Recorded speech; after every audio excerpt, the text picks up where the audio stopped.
Folks, Black Star Network is here.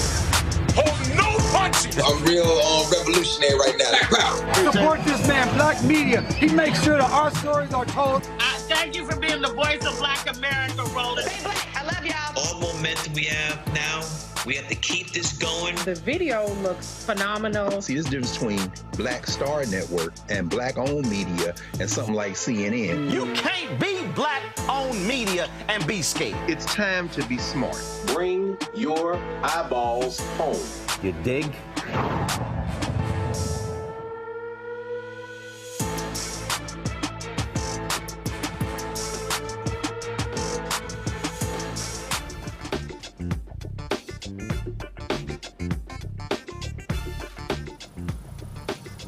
Hey folks, today is Tuesday, September 17, 2024. Coming up on Roland Martin Unfiltered, streaming live on the Black Star Network. I am live in Detroit. Breaking news out of New York. Sean P. Diddy Combs is sitting in a federal prison cell, in a jail cell, after a judge denied him bond after he was hit with a 3-count racketeering and sex trafficking charge by federal authorities. We'll walk you through that, hear from his attorney as well. Also on today's show, Black Lives Matter. They plan to spend some $15 million in battleground states to drive folks to the polls. We'll talk with Cliff Albright, co-founder of Black Lives Matter. Also, we'll tell you why a Texas judge told crooked Texas Attorney General Ken Paxton that his lawsuit to stop voter registration is a joke. Vice President Kamala Harris sits down with 3 journalists from the National Association of Black Journalists. We'll show you some of that. Also, New Orleans, in their own way, paid tribute to the late Frankie Beverly by having a massive second line in his honor. They even had a poster of Frankie Beverly in a casket, only in New Orleans. Folks, it is time to bring the funk. I'm Roland Martin Unfiltered. On the Black Star Network, let's go. He's got it. Whatever the biz, he's on it. Whatever it is, he's got the scoop, the fact, the find. And when it breaks, he's right on time and it's rolling. Best believe he's knowing. Putting it down from sports to news to politics. With entertainment just for kicks, he's rolling. It's on go, roll, roll, y'all. It's Roland Martin, yeah. Rolling with Roland now. He's funky, he's fresh, he's real, the best, you know he's Roland Martin now.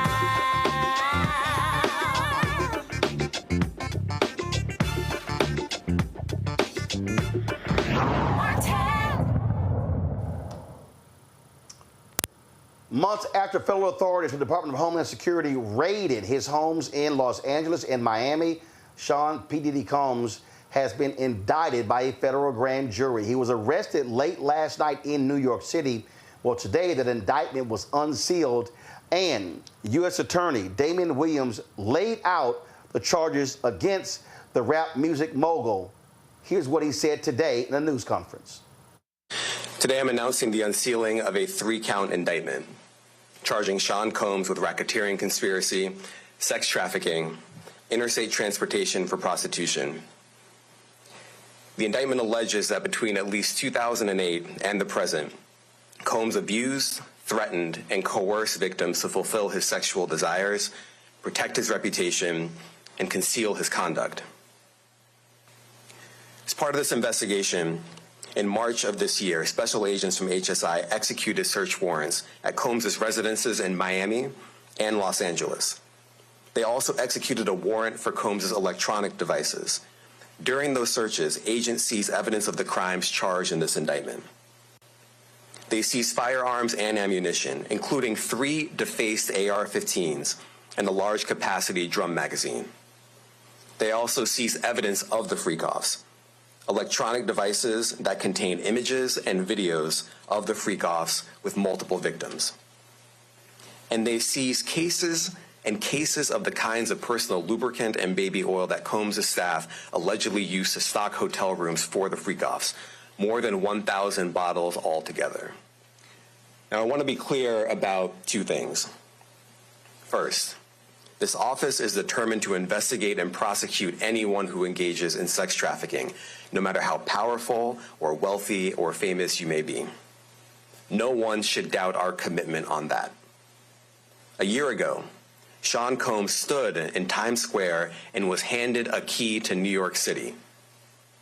Today, he's been indicted and will face justice in the Southern District of New York. Second, we are not done. This investigation is ongoing, and I encourage anyone with information about this case to come forward and to do it quickly. Anyone with information can call 1-877-4HSI-TIP. I want to express my deep appreciation for the victims and witnesses who have used their voices and helped bring this criminal conduct to light. We would not be here without them. Folks, if you go through the indictment, it just lays out sexcapades. It talks about flying sex workers, male and female, all across the country. It talks about coercion. They also lay out, when they call this a criminal enterprise, how workers for various Combs enterprises, various companies that Sean P. Diddy Combs actually own and control, the role that they played in all of this. I want to get right to it with our legal panel. Candace Kelly, legal analyst from South Orange, New Jersey. Joe Richardson, civil rights attorney out of Los Angeles. Aisha Braveboy, state's attorney, Prince George's County, Maryland. Now, folks, keep in mind, Combs has pled not guilty. Early, they went before the court, and his attorneys had laid out, they had prepared this document that laid out how they could make bond, putting up his $48 million home in Miami.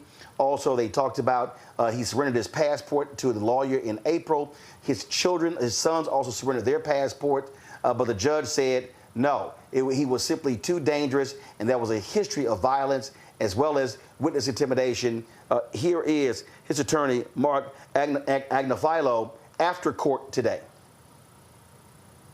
Tomorrow at 3:30 in front of Judge Carter, the district judge assigned to this case. I think that we made the points that we've been wanting to make. I think he came out. Mr. Combs is a fighter. He's going to fight this to the end. He's innocent. He came to New York to establish his innocence. He's not afraid. He's not afraid of the charges. There's nothing that the government said in their presentation today that changes anyone's mind about anything. He's been looking forward to this day. He's been looking forward to clearing his name, and he's going to clear his name. And we're going to stand by his side as he does. We believe in him wholeheartedly. He didn't do these things. This was a 10-year relationship. There's no coercion. There's no crime. There's basically just, someone who brought a civil case and now is finding themselves as a witness in a criminal case. And we're going to fight this case with everything we have, as is he. And eventually he's going to be shown to be innocent. And so tomorrow we fight again. And we'll fight every day until we don't have to fight anymore. Where is he being detained? I don't know. The question is, why did it happen last night instead of today? I don't know the answer to that question. I just want to make one point very clear.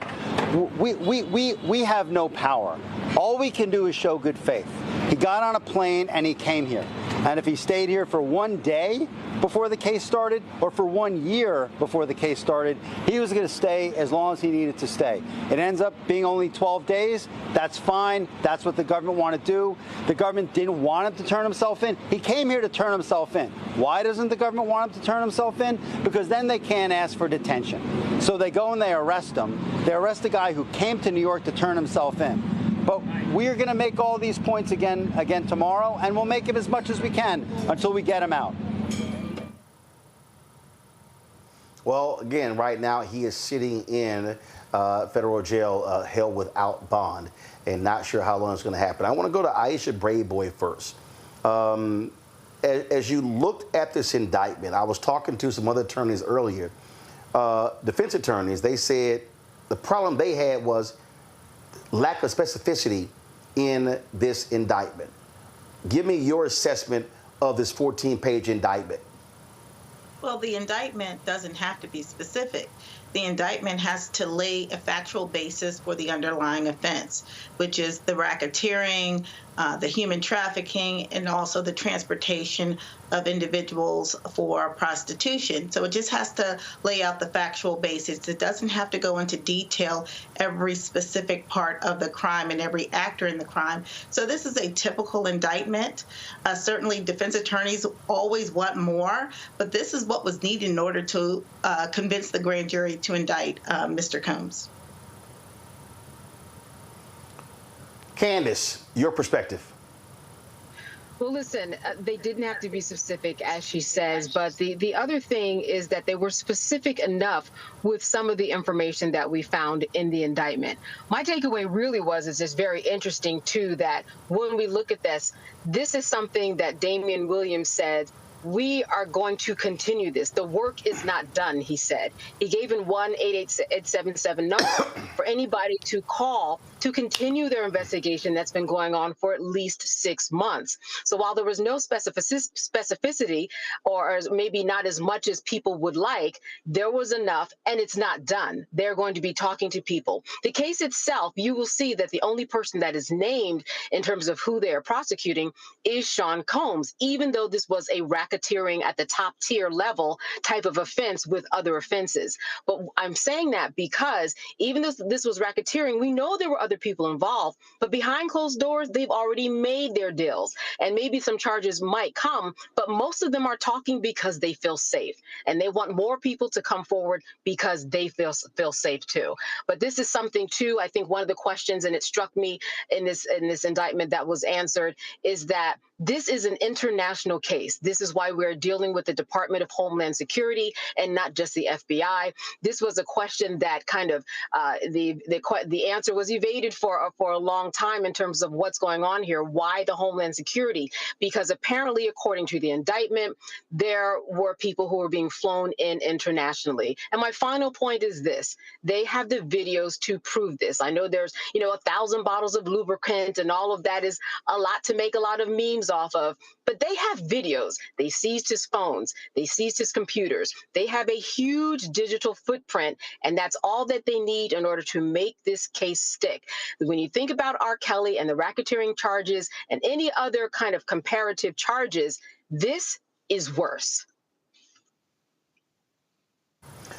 Joe, do you get the sense that what they're doing here, again, by calling it a criminal enterprise, is saying, okay, any of y'all who work for this guy, we're going to give you an opportunity to call us and, frankly, cut deals.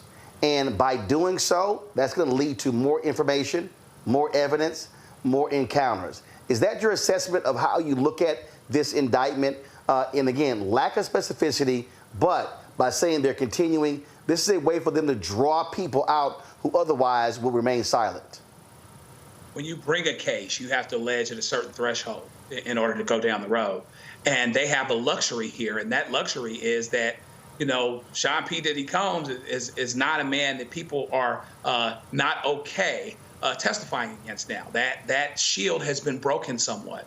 And so to the extent that they feel like they're missing anything, they can put the word out. Conspiracy, C-O-N, means with or together. It's powerful, just like with the R. Kelly case, as was said before. There's a conspiracy alleged, but you don't have any co-conspirators that are being prosecuted. As of now, they can always threaten that, and a lot of those conversations have already gone on. So their belief is that there's good money that they can bet that says that the things that they need to address the specificity issues and to get over that, beyond a reasonable doubt threshold is out there, and that information is forthcoming because, among other things, people feel more safe. I can't believe he let Cassie file this lawsuit. It opened up the floodgates. There were some things that were already going on, but for him to pay that lawsuit on day one meant that more people were going to come out. And when the feds are hitting up your house, houses together at the same time,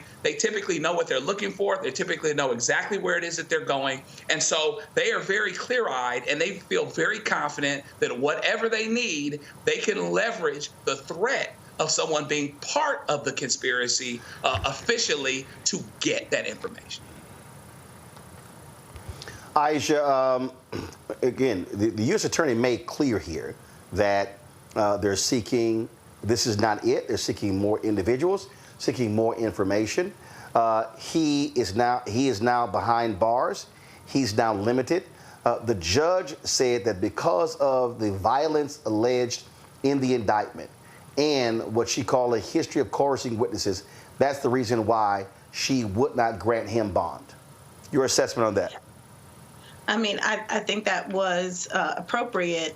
I mean, looking at what was alleged in the indictment, we're talking about a true criminal enterprise where individuals were hurt, beaten, threatened with weapons to be quiet, to stay quiet. And think about it now. Right now, Mr. Combs is facing 15 to life, 15 to life.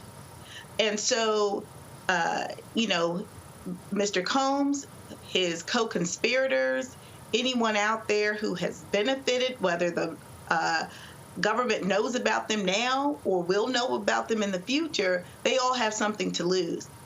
And so I think that what the judge wants to do is protect the victims, protect the evidence, ensure that Mr. Combs, who is a person of means, remains in this country, whether he doesn't have his passport or not. There are methods for those who have means to leave this country, and the judge understands that. So I think taking everything together, the judge made a smart decision based on what the U.S. attorney is alleging in this case. And, you know, as was mentioned by one of your other guests, this isn't anything that's pie in the sky. There's video.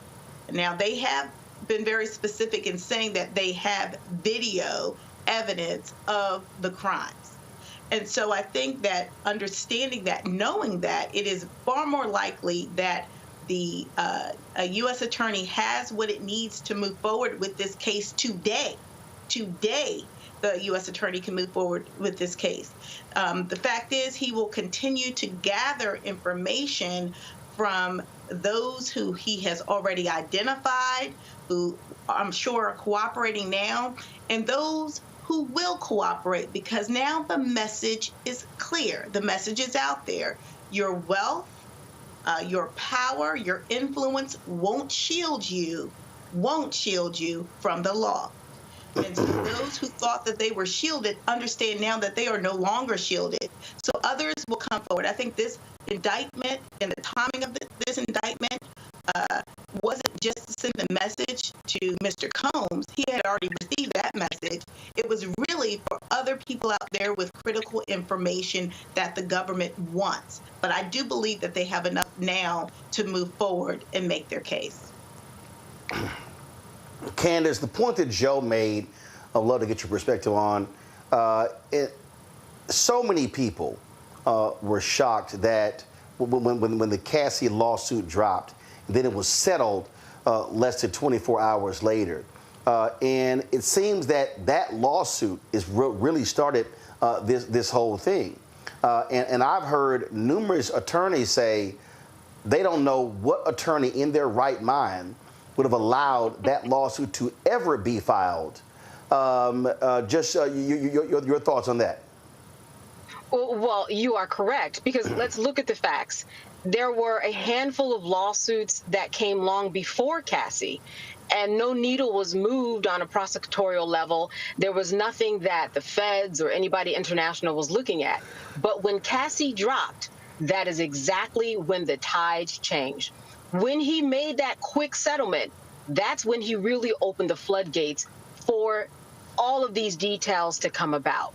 And that, as you said, is a problem that I do not know why any attorney thought that settling this lawsuit would think would go away.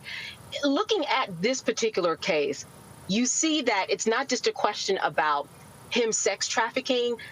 Listen, Sean Combs is the type of person that could have been in consensual relationships with a group of people and had group sex. That's legal. What he did, and what this says, was more sinister than that. So we're not looking at just fulfilling his sexual desires. This is someone, when you read the indictment, that drugged his victims, and then use intravenous fluids in order to bring those victims back to life. That is something that goes way beyond what we've ever really heard of in cases like this. He took it really to the next level and kind of sharing the type of person that he is, if this is true, that this is not just a question of him having sex, as his attorney said, oh, this was a consensual 10-year relationship. No, we're talking about intravenous drugs and ketamine and things that revive people after they have been filmed against their will, saying that they were raped. So it's much bigger than just, thinking of somebody with a big sexual appetite. This is about power. This is about dominance. This is about holding people's careers over their heads in order to get what they want, with the use of arson, with the use of guns, with the use of taking away money and means for families to survive. This is such a big, big picture that, and it's only 14 pages of an indictment, but it certainly is filled with so much information that I would really encourage everybody to read it. Jacqueline Alberto with the No Trafficking Zone, I'm going to bring you in here. Share with us your perspective on them framing this as an international case involving, this wasn't the FBI, this was the Department of Homeland Security. What do you make of that? I think that this case is very similar to Epstein's case, where Epstein used the modeling industry and Diddy used the music and the entertainment industry to fly in different victims during these parties. I also want to say that there is so many other people that are a part of this. You cannot have this many people coming out and victims and facilitating all of this and not having people cover for you. And that is really the trick when it comes to people that are in positions of power and influence, how easy it is to traffic and produce these sex crimes. And you saw that with the Cassie video when she was beaten at that hotel. There was a police report. Why didn't anything happen? Why didn't anything happen further? Why weren't there charges? Why was it covered up? I also want to discuss, to say that because someone's in a relationship, they can't be sex trafficked is the most absurd thing I've ever heard of. Parents sex traffic their children. Spouses traffic their partners all the time. And this was a criminal enterprise. I think that is going to show that when you have a digital footprint, like they're saying, that's not just video. That's also text messages and emails where people communicated back and forth to help facilitate this crime, and you're going to see that substantiated with that evidence. So do me a favor. Aisha, actually, I want Jacqueline first. Explain for the audience what sex trafficking actually is. So when you say that you can be in a relationship, you can be married to somebody, and still sex traffic them, explain what that means. Jacqueline first, then Aisha. Sure. So the technical terminology is force, fraud, coercion. But really, sex trafficking is about being groomed. You are groomed by a predator, and you are manipulated. And over that period of time, you're also trauma bonded to that predator, where they start buying and selling you, and profiting and participating off of selling you for commercial sexual exploitation. In Diddy's case, he did it with females and males. Aisha? So when we look at claims of sex trafficking, we are looking for force. It could be fraud, some type of coercion to compel someone to participate in a sex act for commercial purposes or for something of value. And that clearly is outlined and alleged in this indictment. I did want to mention one other thing, because in looking at the video that you just showed of Cassie being brutally beaten by Mr. Combs, when we first saw that, we were like, oh my goodness, he needs to be arrested, prosecuted. And then we were all disheartened when we found out that, of course, the statute of limitations had run. Now, this incident is actually outlined in and referenced in the indictment. I think one of the things that the RICO statute gives federal authorities the power to do is to bring in those acts that are crimes committed in the state for which a statute of limitations has told, but if they are in furtherance of a criminal conspiracy, they can be used as predicate crimes to prove the criminal conspiracy. So hopefully, as this prosecution moves forward, even though he was not prosecuted in California for that crime, that crime will be a part of any prosecution moving forward, and he can still be held accountable for what happened to Cassie on that day. It was also interesting here, Joe, again, when you look at this indictment, when they talk about free calls, listen, there are sex parties. There are people that advertise sex parties, and these are people who make consensual decisions. When you look in this indictment, though, they talk about kidnapping. They talk about arson. And so it was interesting looking at the different examples they gave in this indictment. Arson really jumped out at me. And you're like, my goodness.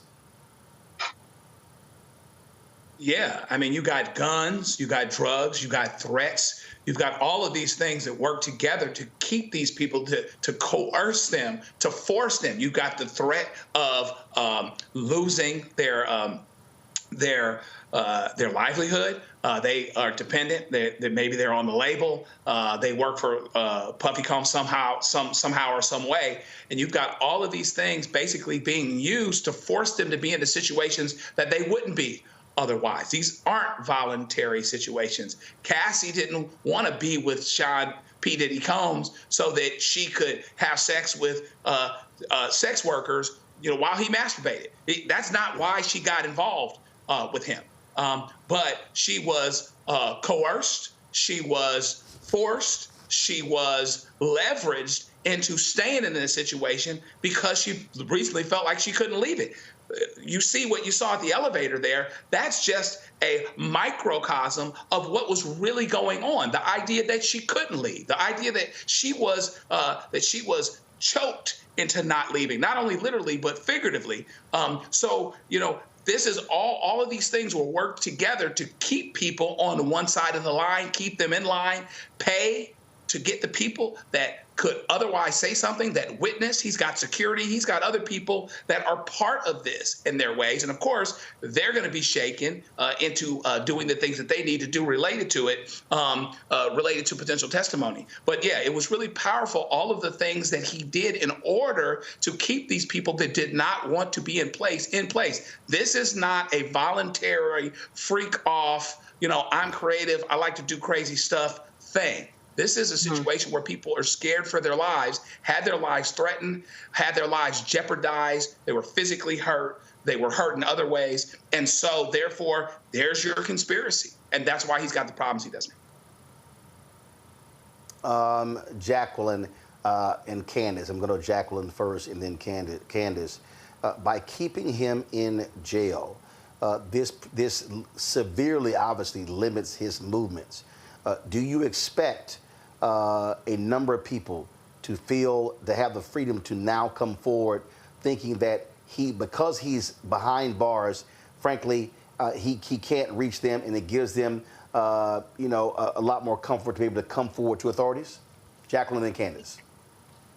Yes, I think that this sends a very powerful message, because what happens with victims a lot of times when they come forward, especially when the predators are so powerful, is nothing happens and they're retaliated against more. Whether they lose their life, their livelihood, their status in the community, they lose everything just from speaking up. That's one of the reasons why we say to people, don't always say when you see something, say something, because there are really penalties to that. This sends an amazing message to victims that are scared, who've always wanted to come forward, that now when they say something, they're going to get justice without retaliation and retribution. That is so important. I also wanted to say that shame is something that's a big part of coercion and grooming with sex trafficking. A lot of times these people are blackmailing victims in sexual acts that they do, whether they're drugging them or they're in very vulnerable situations, and then they blackmail them, which often keeps victims with their predators for a lot longer. I think this is such an incredible message that he's going to stay behind bars. And I think you're going to see a lot more victims coming out and a lot more people that have already also witnessed these crimes coming forward. Candace? Listen, what the judge did really coincided overall with Damian Williams' strategy, and that is to keep Sean Combs behind bars so that other people could come forward. You do feel safer when someone is behind bars. The whole idea of him tampering with witnesses, that was one of the main things that the judge said was a part of her issue, that he had done this before and that he might even do it again. Yes, his house is for sale and his plane is for sale. He made efforts on paper to do this. But what he also did, and this is where the arson came in, is he has tampered with witnesses as he has in the past. There was Kid Cudi. He was the one who was talked about in the Cassie indictment. And it was alleged that he was trying to help Cassie, and he said, I will, blow up his car. And in fact, that did happen. That's where the arson comes in if you connect the dots of these two indictments.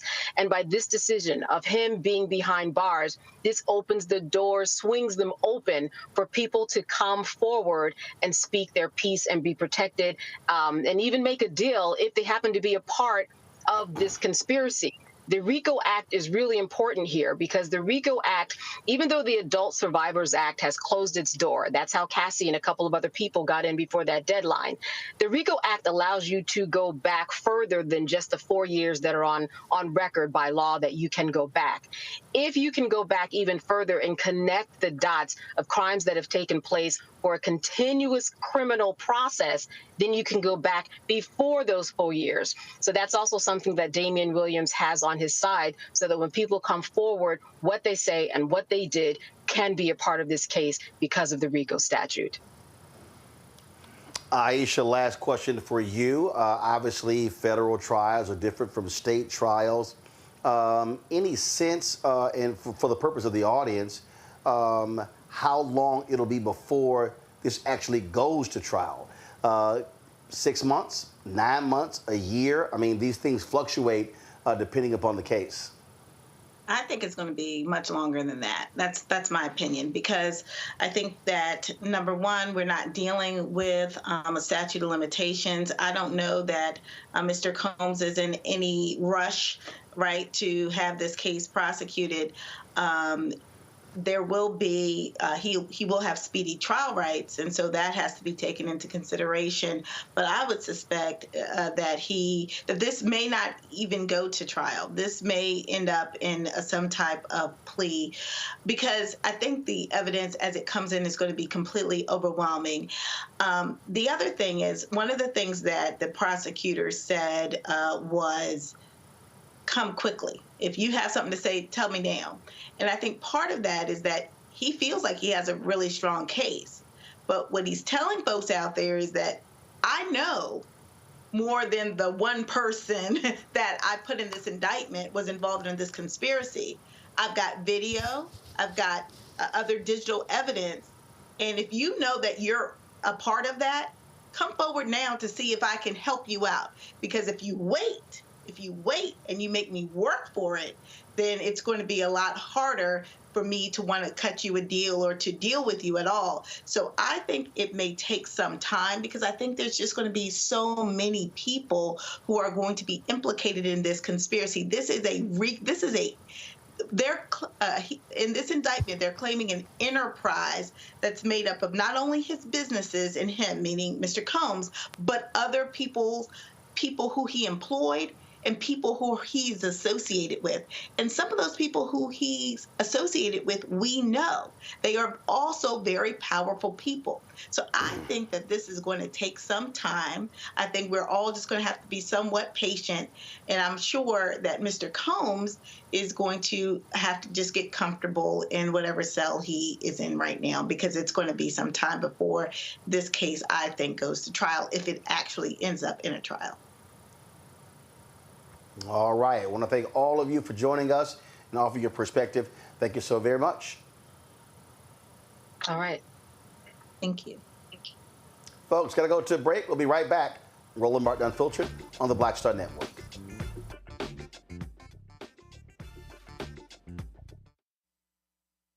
He told us who he was. Should abortion be punished? There has to be some form of punishment. Then he showed us. For 54 years, they were trying to get Roe v. Wade terminated, and I did it, and I'm proud to have done it. Now Donald Trump wants to go further with plans to restrict birth control, ban abortion nationwide, even monitor women's pregnancies. We know who Donald Trump is. He'll take control. We'll pay the price. I'm Kamala Harris, and I approve this message. IVF is a miracle for us because it allowed us to have our family. After having my daughter, I wanted more children, but my embryo transfer was canceled 8 days before the procedure. Donald Trump overturning Roe v. Wade stopped us from growing the family that we wanted. I don't want politicians telling me how or when I can have a baby. We need a president that will protect our rights, and that's Kamala Harris. I'm Kamala Harris, and I approve this message. Here's a 78-year-old billionaire who has not stopped whining about his problems. Oh, she had a big crowd. Oh, the crowd. This weird obsession with crowd sizes. It just goes on and on and on.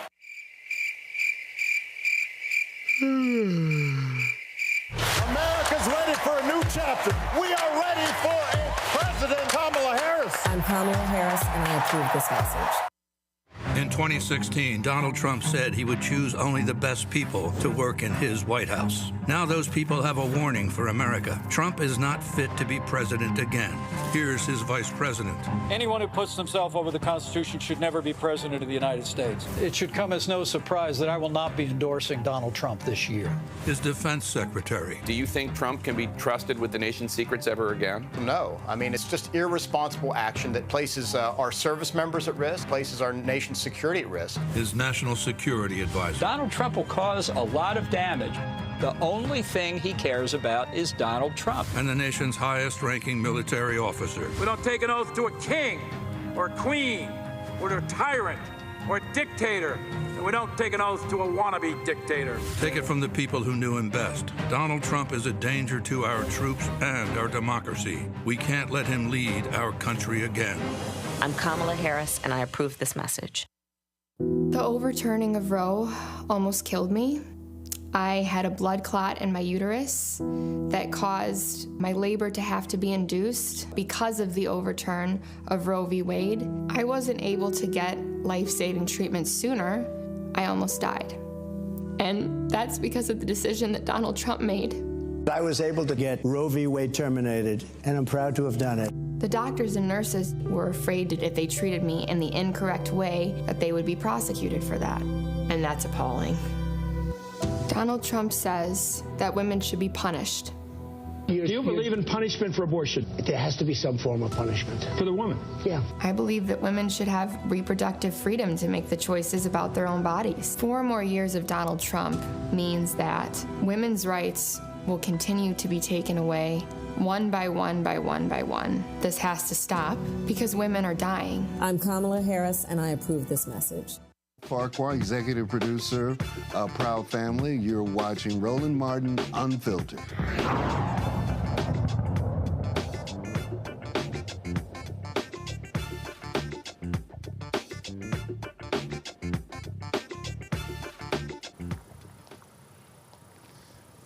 All right, folks, want to bring in my panel right now.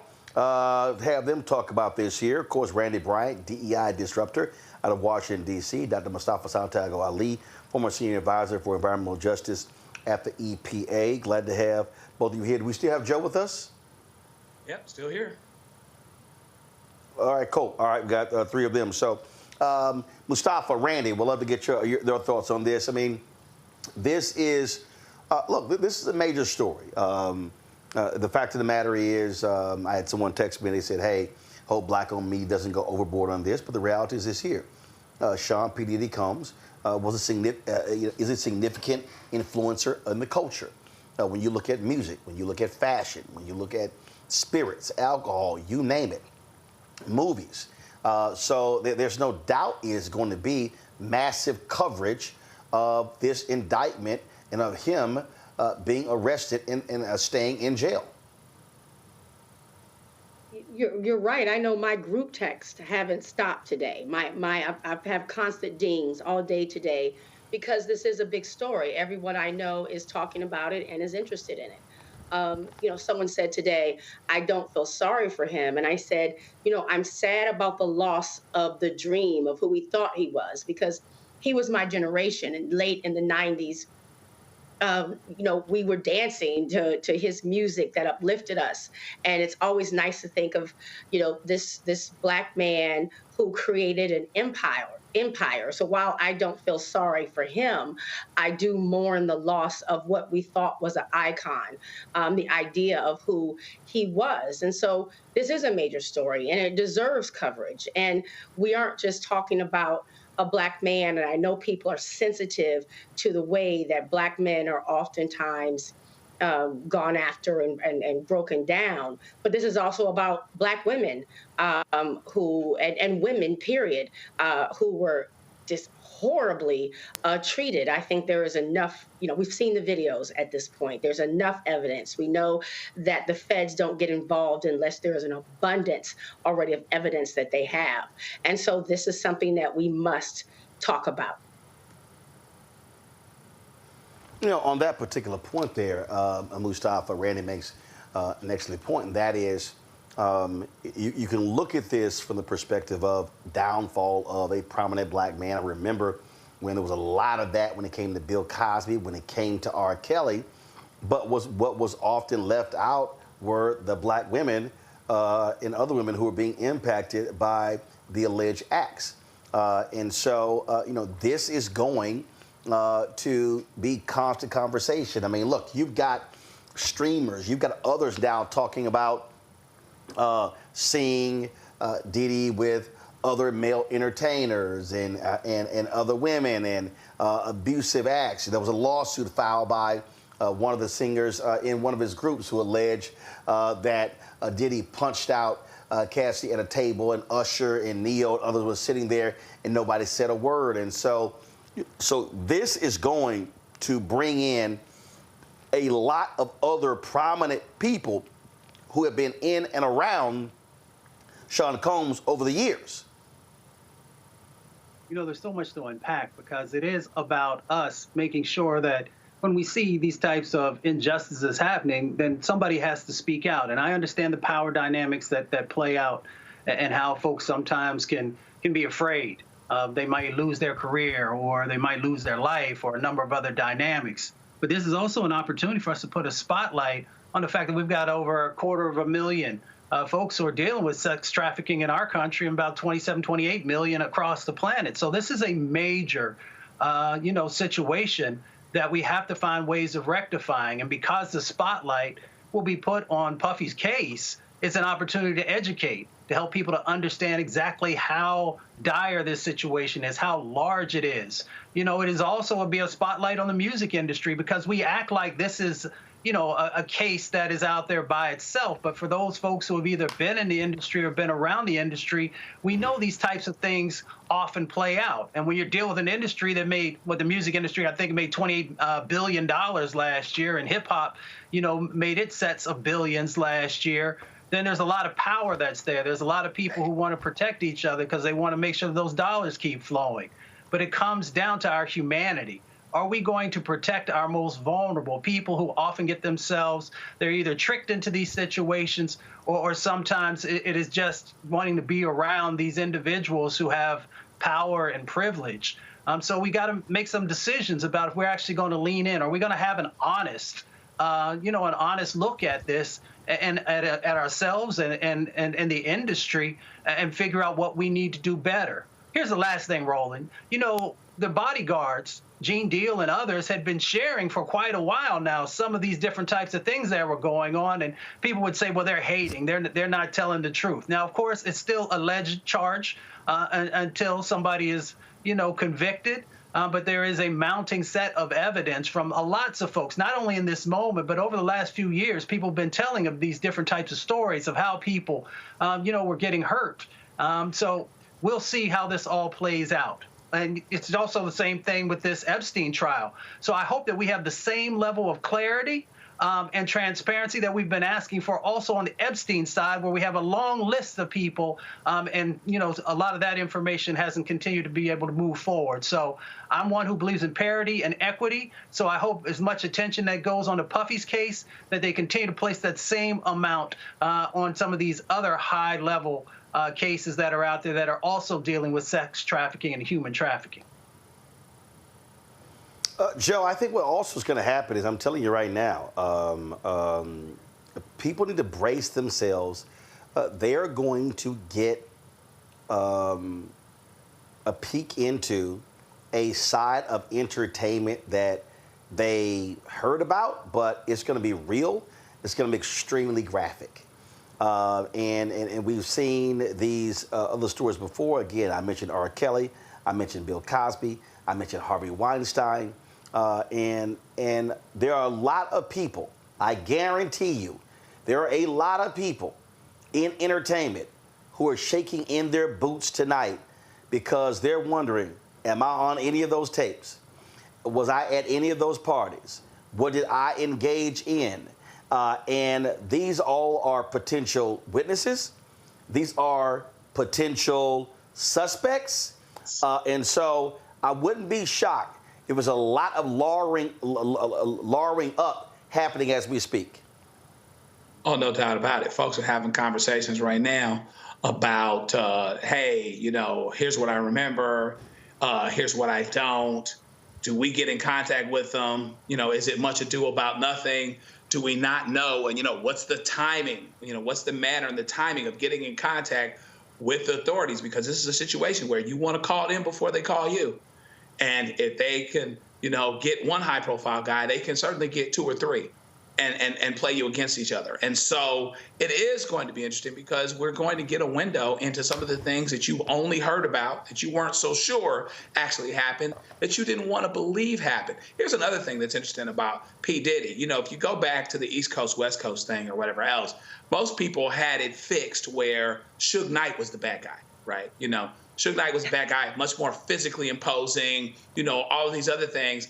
And Puff is the one to kind of say things in the right, way at the front. You wanted to believe that P. Diddy was the, quote, reasonable one, right? Like he didn't have all of this stuff going on like Suge Knight did. Suge Knight was the one that beat up on people and that threatened people's lives and didn't let people leave their label, and his label and all of those things. And so as it turns out, he's doing a lot of the same stuff, but he had folks around him to kind of, keep him in a certain place. But that has been burst now. And I think, among other things, even though he's rich and powerful, I think from a standpoint of what he's producing and what he's doing now, he's expendable. And again, the Cassie thing was an opening of the floodgates because none of that other stuff really got traction the way that this did. But a whole lot of folks are trying to see. It's almost like jumping rope. When the people would do the rope and you're trying to figure out when to jump in. Should I call the police now? Should I call the prosecutor now? Or should I wait till I hear from them? Are they paying attention to me? Are they focusing on me? There's a whole lot of people second guessing themselves and saying, why in the Sam heck did I go to any parties with this man? This is absolutely crazy. All right, folks, hold tight 1 second. We come back, we're going to talk about the campaign. We're going to talk about what's going on. A lot to discuss. Today's National Voter Registration Day. Black Lives Matter is going to be spending $15 million in battleground states. We're going to talk to Cliff Albright, co-founders of Black Voters Matter, Vice President Kamala Harris in Philadelphia, sitting down with 3 members of the National Association of Black Journalists, taking their questions. Also, we're going to talk about Ken Paxton in Texas getting smacked down for trying to intimidate voters there. Microsoft says that Russia is throwing everything to attack the Kamala Harris, Tim Walz campaign. And how dumb are right-wingers? They have this weird-ass and fast fascination with Vice President Kamala Harris changing her accent. They literally are complaining about what she had to say when talking about the Divine Nine and HBCUs. at the CBCF on Saturday. Yeah, we're going to show you. Folks, don't forget to support the work that we do. Be sure to join our Bring the Funk fan club. Our goal is to get 20,000 of our fans contributing on average $50 each. That's $4.19 a month, 13 cents a day. Again, you can, if you can't give that, you can give less. We appreciate that. Appreciate every dollar given. If you can give more, that's appreciative as well. There are multiple ways you can support our show. Send your check and money order to P.O. Box 57196, Washington, D.C., 20037-0196. PayPal, R. Martin Unfiltered. Venmo is RM Unfiltered. Zelle, Roland at RolandSMartin.com, Roland at RolandMartinUnfiltered.com. I told you Cash App has for some reason changed their policy. It's pretty stupid. They're limiting daily transactions. And so you can support us with $RM Unfiltered, $Uncle Roro Martin, $BLK Start Network. Those are three ways you can support us via Cash App. And so we appreciate any and everything that you give to us. We'll be right back. He told us who he was. Should abortion be punished? There has to be some form of punishment. Then he showed us. For 54 years, they were trying to get Roe v. Wade terminated, and I did it, and I'm proud to have done it. Now Donald Trump wants to go further with plans to restrict birth control, ban abortion nationwide, even monitor women's pregnancies. We know who Donald Trump is. He'll take control. We'll pay the price. I'm Kamala Harris, and I approve this message. IVF is a miracle for us because it allowed us to have our family. After having my daughter, I wanted more children, but my embryo transfer was canceled 8 days before the procedure. Donald Trump overturning Roe v. Wade stopped us from growing the family that we wanted. I don't want politicians telling me how or when I can have a baby. We need a president that will protect our rights, and that's Kamala Harris. I'm Kamala Harris, and I approve this message. Here's a 78-year-old billionaire who has not stopped whining about his problems. Oh, she had a big crowd. Oh, the crowd. This weird obsession with crowd sizes. It just goes on and on and on.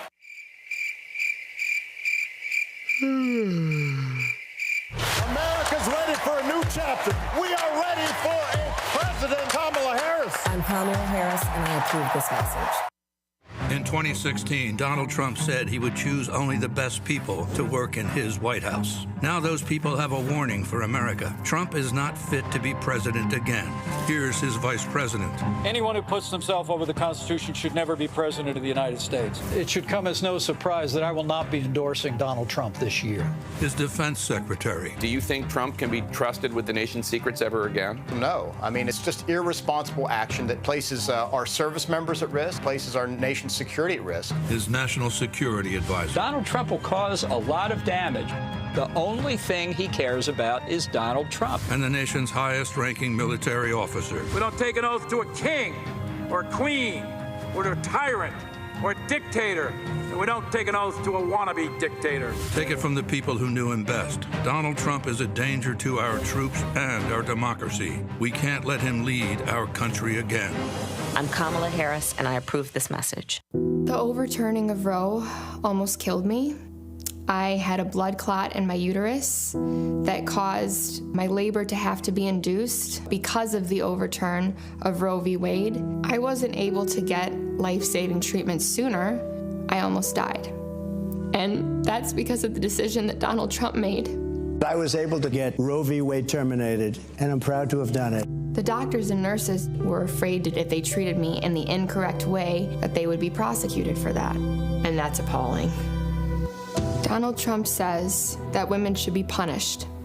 Do you believe in punishment for abortion? There has to be some form of punishment for the woman. Yeah. I believe that women should have reproductive freedom to make the choices about their own bodies. 4 more years of Donald Trump means that women's rights will continue to be taken away one by one by one by one. This has to stop because women are dying. I'm Kamala Harris, and I approve this message.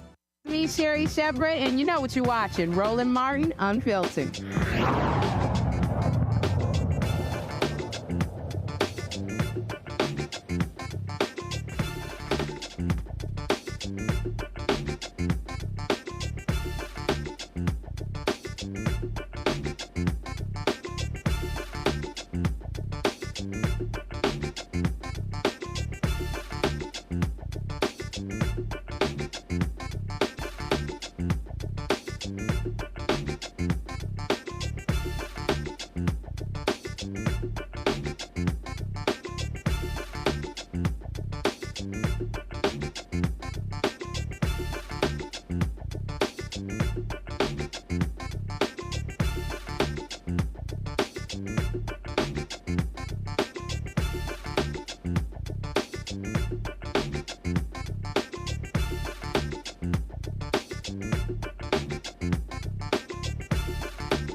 There's nothing worse than hateful, shameful, pathetic Republicans. And one of the most hateful, shameful, and pathetic Republicans in America is Texas Attorney General Ken Paxton. This man, who should be in prison, has been targeting Latino voters and black voters in Texas, going after Democratic counties because they have the audacity to send out voter registration forms. Well, a Texas judge has thrown out Ken Paxton's plan to stop Bexar County, San Antonio, stop their voter registration plan. State District Judge Antonia Ortega denied Paxton's request for a temporary injunction to stop a Bexar County-funded program to print and mail out voter registration forms through a third-party firm. Ortega found Paxton's case moot after learning from the Bexar County District Attorney's Office that the forms were mailed last week. On September 3rd, county commissioners approved a $392,700 contract agreement with Civic Government Solutions to print and mail 210,000 voter registration forms to potential voters who have moved within the county or recently moved to the county. Paxton said the county lacked the statutory authority to mail out the forms and argued that they could be used by ineligible voters. This right here, Joe, is the kind of crap that we see from Republicans over and over and over again. Today is National Voter Registration Day. And the Republican Party, and I keep trying to explain to people, what they desperately want for fewer people to vote. They are on record as saying if more people vote, they lose. So they will use attorney generals, they will use DAs to target people. We discussed yesterday a sheriff in Ohio who made a remark, write down the addresses of people with signs of Kamala Harris in their yards. These people are thugs, and they do not want Americans to really vote.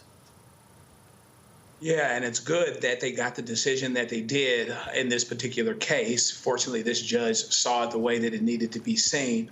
But the Ken Paxtons of the world are really exerting some major pressure to try to send a message that people that try to get other people to be able to vote do so at their peril.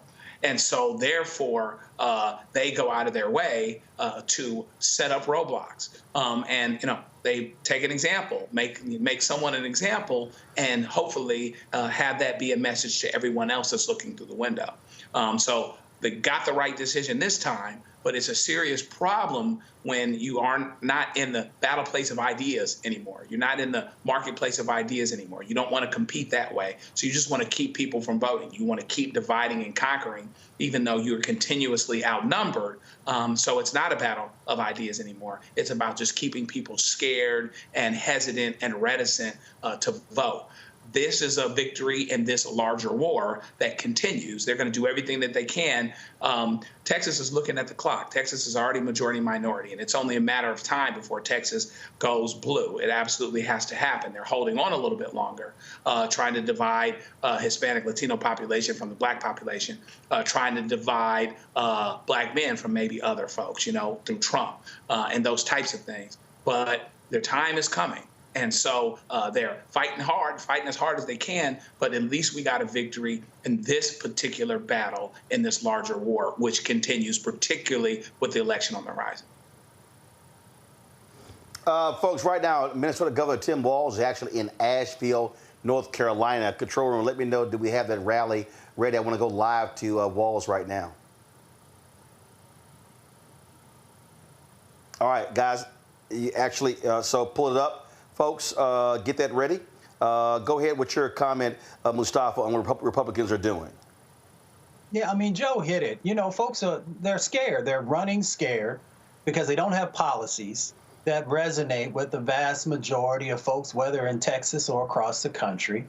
They know that the only way that they can even compete is to, try and rig the system. If we didn't know any better, if we took a step back, we would think that we're watching, a developing country that is trying to figure out how to get democracy in place, and then you have the dynamics of different people playing nefarious games. But it's right here in good old America, in Texas, where everything is bigger. And I guess the Republican Party there feels that if they can, continue to load up a various set of voter suppression activities, then maybe they can continue to survive, as Joe sort of shared. So this is not a new playbook. We know what's going on in Texas. We know what's going on in Florida and a number of other locations.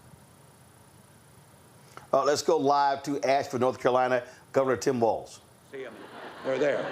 But she turned around and looked at me and she said, Tim, we work just as hard for the people and their families on this side of the street as we do on this side of the street. And that's what all of us believe. Because that's who America is. And I saw it this summer. I had the privilege of a lifetime to be in France on the 80th commemoration of the D-Day landing. And I was riding on a bus with several of our Medal of Honor awardees who had earned the Medal of Honor for bravery. And we were going down these dusty little trails to get to the beaches of Normandy, and the houses were decorated with little French flags, with little British flags, with little Canadian flags, with little American flags, to the cemeteries where the sons and daughters of the free nations of the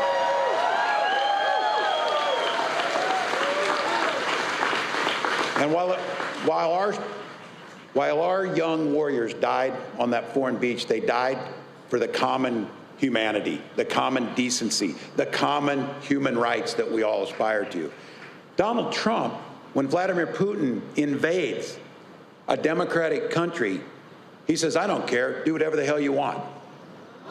Donald Trump tells Putin that. So when you hear Vice President Harris say, our allies are terrified of him coming back into power again.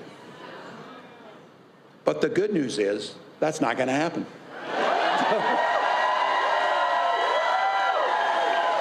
So we are not going back. I said, I love all the things. My wife talks about turning a page. She's an English teacher and all of that. I just like this one. This damn TV show of his has been on too long. Let's just cancel it in November. Let's just cancel it. But here's what we get with Kamala Harris. And here's what we get with all of you out here. And people like Stephen and others who are inspired. We've got a new generation of American leadership that's inspiring the rest of the world. So you saw it. Kamala Harris can take care of herself. Our job is to do the blocking and tackling and cover her back. That's what our job is. So this is where I never get too far from being Coach Walz on these things. This is where I'm going to be. Think about it. If everybody here tonight gets just one more person to do a phone bank or a door knock, just one, talk to somebody, one more conversation, have that conversation. I'm trying with all of my relatives, I'm trying with everybody else to make the case that we're in this together. We can chart a new way forward. Hell, I get it. You're out here, you're standing in the rain, you're giving your money, you're knocking on doors, you're doing all that. But my God, what a privilege to fight for the democracy. What a privilege.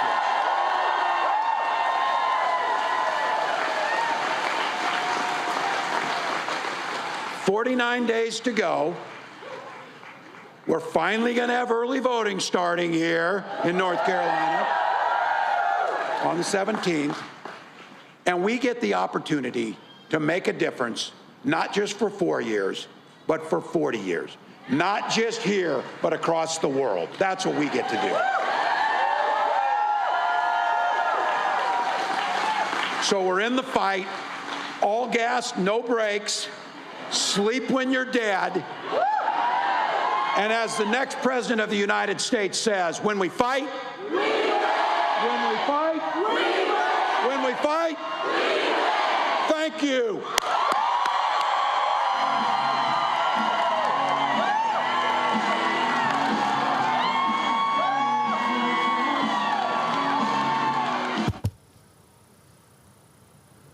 Folks, you see, again, a lot of attention being paid to North Carolina by the Harris-Walz campaign. just last week. Vice President Kamala Harris, she was in Greensboro. She was in Charlotte. You see there in Asheville. Say they're doing all they can to again flip that state. Last time Democrats won North Carolina was 2008, and then Senator Barack Obama won with 14,100 votes in North Carolina. President Joe Biden lost North Carolina by 2.5 points in 2020. And you've got a crazy MAGA Republican running, Mark Robinson, African-American, strict anti-abortionist, running against Josh Stein. Stein is leading him by something like by 10 to 14 points. And so the Harris-Walz campaign really think they could pick up North Carolina. And that's why you see them spending so much time in the Tar Heel state. Randy, I want to get your thoughts on, we were talking about Ken Paxton, and again, what he's trying to do and how Republicans all across the country are using every tactic they can to keep people from voting, removing folks from the voting rolls. They are making it harder for folks to cast ballots as opposed to making it easier. I thought it was a great foil when we were talking about Paxton and then we cut it just to this rally, and you hear the conversation about if you're a supporter of democracy, what a privilege it is to support and fight for democracy. In a democratic society, you want as many people to be involved in the process. You want to include everyone. It is inclusive. And so we have to look at how the Republicans are doing everything in their power, as they always do, to ensure that only certain people in this country have a vote. I am so sick of them recruiting some of our people within our own community saying for us not to vote. I said, when do you ever hear any community being told, you know what, you should not even vote, sit it out? And we believe it and think it's a good thing, that we should pay attention to that. We need to pay attention to the fact that they are rallying for us not to participate in a system that we have every right to do. And the Republicans know that if we vote, if we participate, we win. If we fight, we win. And so that's what they're doing. They are essentially cheating, which is what people who know that they would lose if the fight were fair do. They're doing everything in their power to make voting as complicated and as difficult as they possibly can. So they're trying to get rid of early voting, mail-in ballots, making it as arduous of a process as possible when people do go vote, cutting hours of time that people can vote so people who work jobs that aren't 9 to 5 can't vote. This is what they're doing. And if I were anybody out there that's listening, there's no way in hell I would allow anyone to take my right to tell me that I cannot participate in a process. I'm the DEI person, I'm the DEI disruptor, and almost every statement that is made these days is anti-DEI. They're saying they don't want diversity, they don't want anybody included, and they don't want to make it where everyone has equal access to participate in a democratic society. And that's wrong. Not only are we talking about Republicans who are trying to make it harder, you really do have some just dumbasses in the United States Congress. And one of them is Senator John Kennedy of Louisiana. First of all, this fake-ass country corn boy, whatever accent is fake. That's how he didn't always talk this way. But if y'all want to see some shameful behavior, watch what happened today in Congress when he was questioning a Muslim woman. If you want to see a level of hatred, just watch this idiot, Senator John Kennedy. And according to your website, you're also, I'm going to quote here, a longtime Democratic Party activist who served as a member of the 2016 Democratic National Convention's Platform Standing Committee, close quote. Is that correct? That's correct. Okay. You support Hamas, do you not? Senator, oddly enough, I'm going to say thank you for that question because it demonstrates the purpose of our hearing today in a very effective way. Let's start first with a yes or no. Hamas is a foreign terrorist organization that I do not support, but you asking the executive director of the Arab American Institute that question very much puts the focus on the issue of hate in our country. Well, I got your answer, and I appreciate it. What is the, you support Hezbollah too, don't you? Again, I find this line of questioning extraordinarily disappointing, Is that a Senator. no? That you have Arab American constituents that you represent in your great state. Yes, ma'am, I understand that, but my time's limited, and I apologize, but is that a yes or a no? A yes or no question to do I support Hezbollah? The answer is I don't support violence, whether it's Hezbollah, Hamas, or any other entity that invokes it. You can't So bring no, yourself to say no, can you? No, I can say no. I can say yes. But What you I can haven't. say is You just your can't line make of yourself questioning. do it. Do you Senator, support or oppose Iran and their hatred of Jews? Again, I'm going to emphasize Iran, Hezbollah, Hamas, none of them is going to, this discussion. You can't bring yourself to say no, can Sir, you? I don't support. It's real simple. Excuse me, I'm going to, if I may, as a Muslim woman, sir, I'm going to tell you I do not support Iran. But what I will tell you is that this conversation. I'm running out of time. I'm sorry. You called our decision to cut funding. You called our decision to cut fund. Well, first, what's the United Nations Relief and Works Agency? It's UNRWA, which is the institution that exists to provide services and aid to the nearly 6 million Palestinian refugees. And you called our decision to cut funding for them, quote, an incredible moral failure, close quote. That is absolutely correct. But again, I would suggest that conversation is about foreign policy. We did that because 9 UNRWA staff members were fired for actually helping Hamas on October 7th. Isn't that the case? I don't believe that that's correct in terms of... Let me ask you one more time. You support Hamas, don't you? You support UNRWA and Hamas, don't you? Sir, please. I think it's exceptionally disappointing that you're looking at an Arab American witness before you and saying you support Hamas. You know what's disappointing to me? I do not support Hamas. Bring yourself I do to not say support Hamas. You don't support UNRWA. You don't support Hamas. You don't. I was very clear in my support for UNRWA. Hezbollah, and you don't support Iran. You should hide your head in a bag.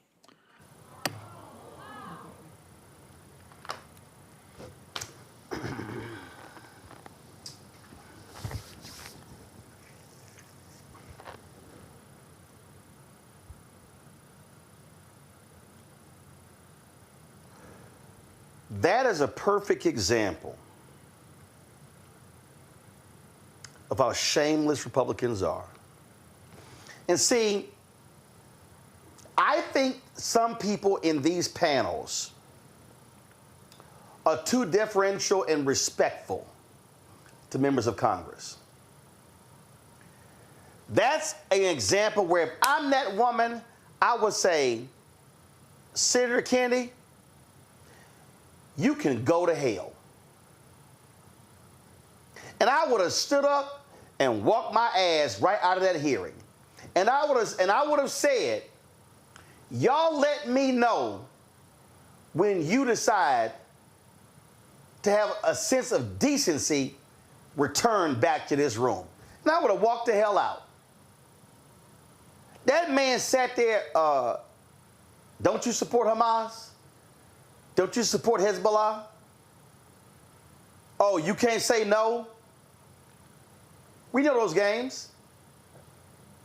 I would not have dignified his questions.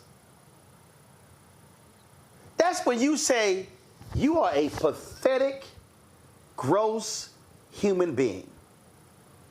And the chair could have sat there and gavelled, we can't allow personal attacks on members of the Senate. And I would say that right there is an asshole. I just think sometimes, Mustafa, you got to call that thing a thing and not sit there and reason with a hateful bigot like Senator John Kennedy. I mean, you hit it on the head. I mean, he is hateful. He's a bigot. Those questions were racist.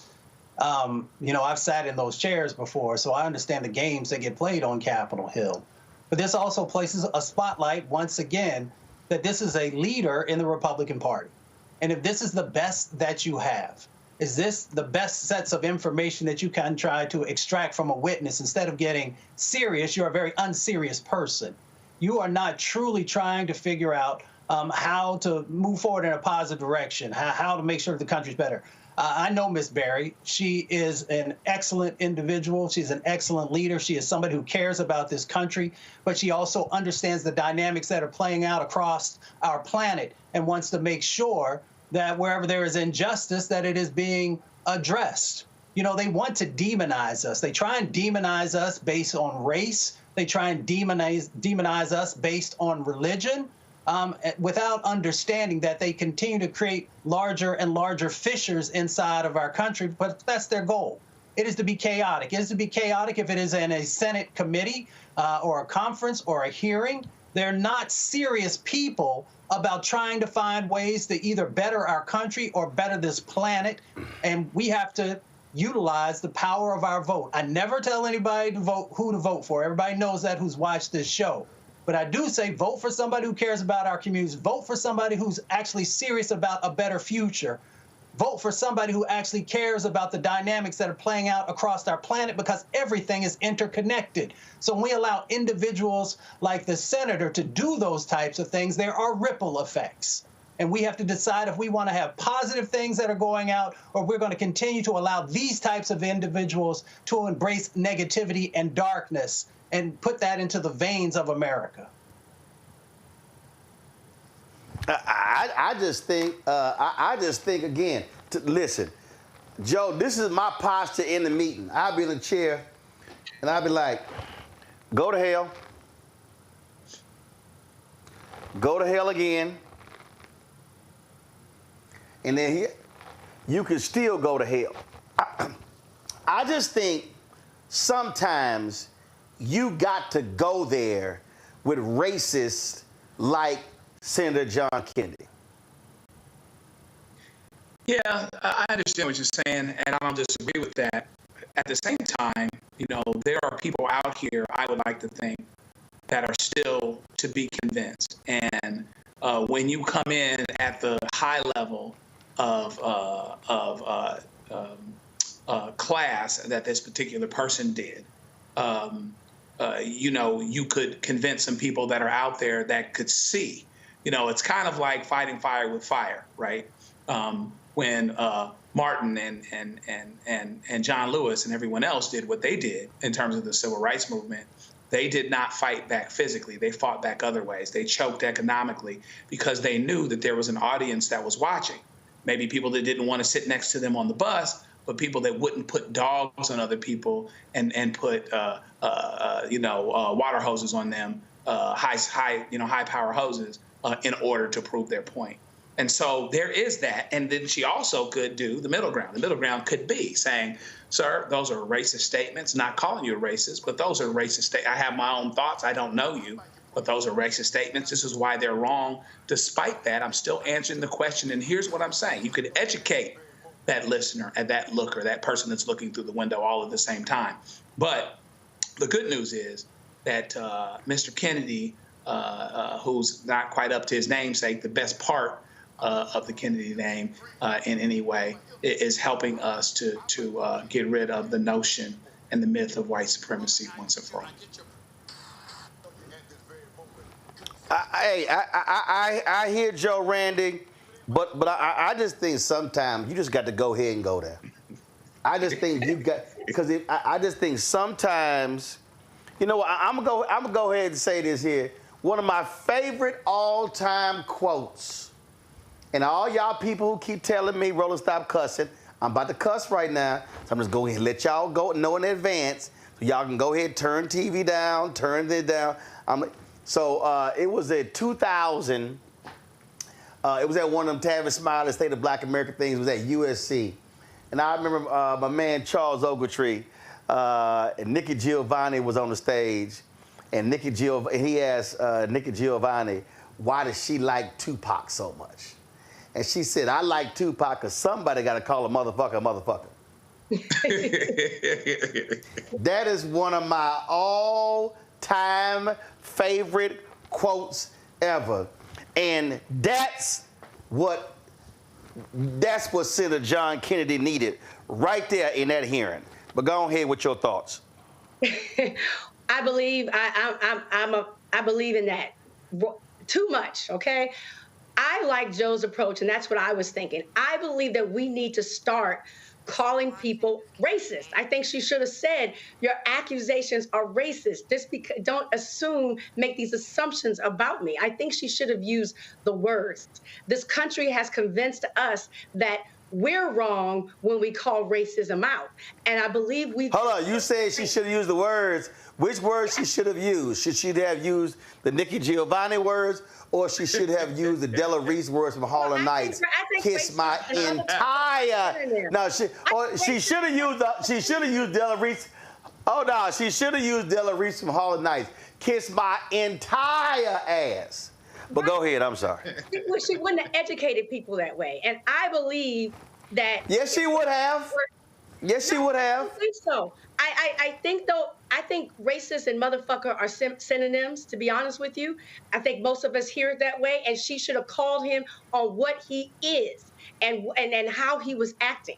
I think that would have shut him up. And I would have said, do you want me to answer the question, or do you want to give a speech and just accuse me? Let me know, because I can just not waste, you wasting my time up here. But of course, that's... Y'all trying to be too nice. Y'all trying to be too nice. So I just think sometimes you got to go there. I just think for some people, the man said, do you support Hamas, Hezbollah? And kept accusing her because she's a Muslim. Nah, man, he deserved to be cussed out every which way. And sometimes you got to cuss folks out. Sometimes you can't be nice, you can't be cordial, you can't be the one to turn the other cheek. Sometimes you just got to cuss their ass out and then let them deal with it. You know, tomorrow on Fox News, they would have shown the clip over and over again, not of him acting a fool. I don't give a damn, but we know that whole damn net. Guess what? And guess what? All them racists watching Fox News would have seen me cussing his punk ass out. Well, we know, Roland. We know, because you have. And we're proud that you do. You damn right. You damn right. Sometimes they asses need to get cussed out. All right, let me go to a break.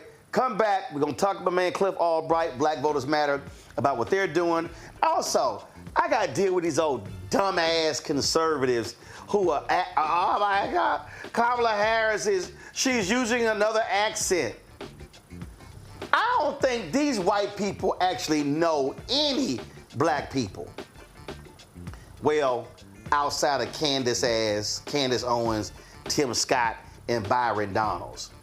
I don't know if they know any real black people. You watch it, Roland Martin Unfiltered, on the Black Star Network. Well, I think some folks need to be told, kiss my entire ass. Back in a moment. He told us who he was. Should abortion be punished?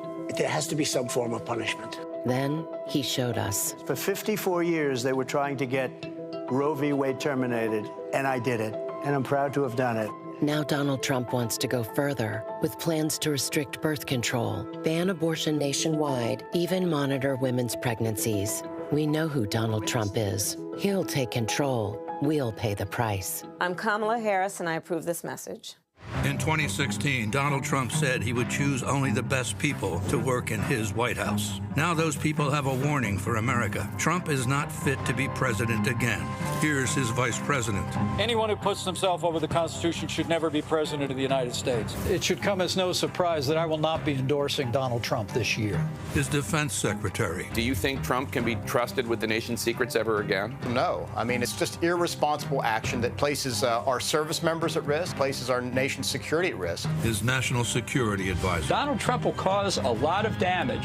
The only thing he cares about is Donald Trump. And the nation's highest-ranking military officer. We don't take an oath to a king or a queen or to a tyrant or a dictator. And we don't take an oath to a wannabe dictator. Take it from the people who knew him best. Donald Trump is a danger to our troops and our democracy. We can't let him lead our country again. I'm Kamala Harris, and I approve this message. IVF is a miracle for us because it allowed us to have our family. After having my daughter, I wanted more children, but my embryo transfer was canceled 8 days before the procedure. Donald Trump overturning Roe v. Wade stopped us from growing the family that we wanted. I don't want politicians telling me how or when I can have a baby. We need a president that will protect our rights, and that's Kamala Harris. I'm Kamala Harris, and I approve this message. The overturning of Roe almost killed me. I had a blood clot in my uterus that caused my labor to have to be induced because of the overturn of Roe v. Wade. I wasn't able to get life-saving treatment sooner. I almost died. And that's because of the decision that Donald Trump made.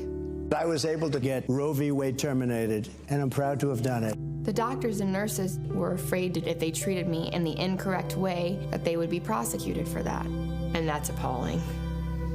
Donald Trump says that women should be punished.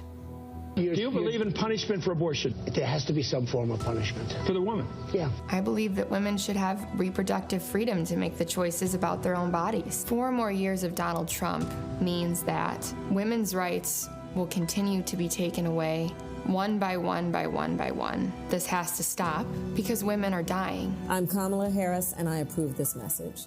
Here's a 78-year-old billionaire who has not stopped whining about his problems. Oh, she had a big crowd. Oh, the crowd. This weird obsession with crowd sizes.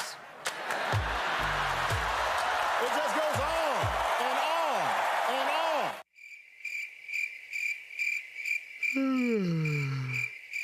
America's ready for a new chapter. We are ready for a President Kamala Harris. I'm Kamala Harris, and I approve this message. Hey, it's John Murray, the executive producer of the new Sherry Shepherd Talk Show. You're watching Roland Martin Unfiltered.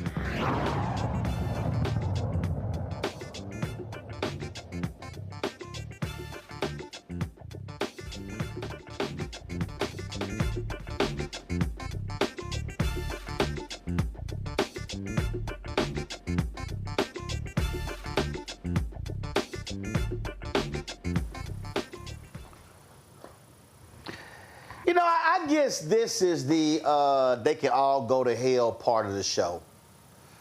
Go ahead and pull up the panelists for me. Put us in the 4 box.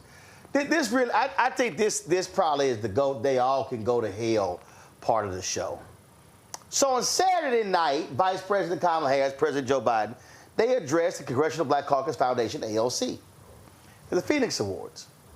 So Vice President, she's a little under the weather. You can tell, you can hear it, you know, in her nose. She spoke about 8-9 minutes. But all these ignorant-ass white conservatives acted a fool again because of what they call her changing accent. Listen to this. Hello to all my divine 9 brothers and sisters and my sorors.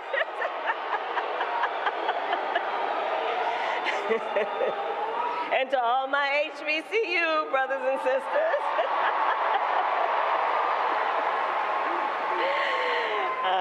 But let me just talk for a moment about Joe Biden. It has been the honor. Come on back. All right, sus. Okay, I need y'all to re-rack that. I need y'all to actually play it from the beginning, because you missed the context, what happened there. Okay, do y'all have it? No, go pull it up. I need y'all to go pull it up, play the beginning. So what happened, I was there. So let me know when y'all have it. So what happened was, she came out and the AKAs lost their mind. Ski wind left and right, all across the room. All right, so she didn't want to just show some love to the AKAs. She then did the Divine Nine. And all the different Divine Nine members did they thing, the Deltas, oop, and the Alphas, do the 06 and Omegas. They were chirping, barking, and the Kappas, I don't know what they were doing, whispering. I don't know what the hell they do. I don't know what the Alphas and Sigmas do.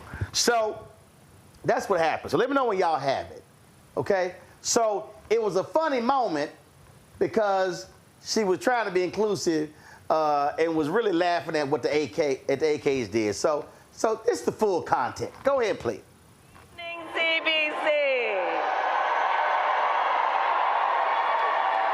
Can we please give it up for our President Joe Biden? Oh, it's good to be back. Please have a seat, everyone. Please have a seat. I have to say, it is so good to be back. And let me just say about Joe Biden,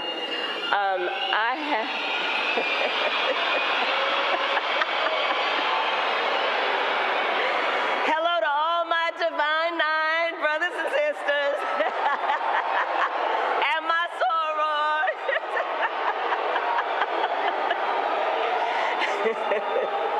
And to all my HBCU brothers and sisters.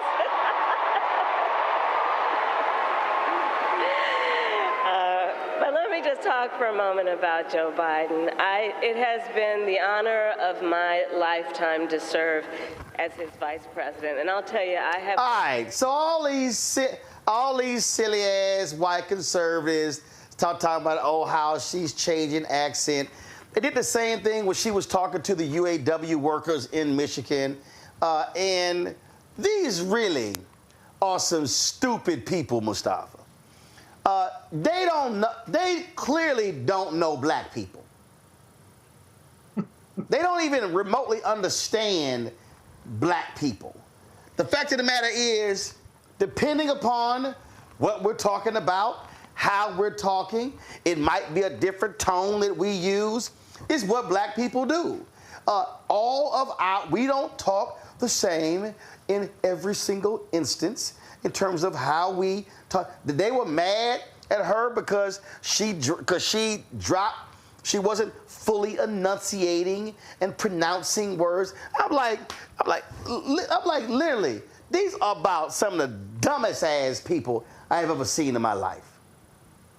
It'd be really nice if they stayed out of black folks' business. Let black folks deal with black folks' business. You know what's interesting? And there you go. Yeah, and I don't think they understand family either, because when you with family, you change lots of things, the way you talk and where your mannerisms is, and how comfortable you are in that situation. And I think they're mad because she finds family in lots of places, whether it's with union workers or if it's in an HBCU or a number of different places that she goes, people gravitate to her because she brings forward hope. She brings forward a connection. And I think that they're jealous because they currently have a set of candidates that don't have that ability to connect with folks, to be able to meet folks where they are. So, to make sure that your vernacular is not excluding, but including people.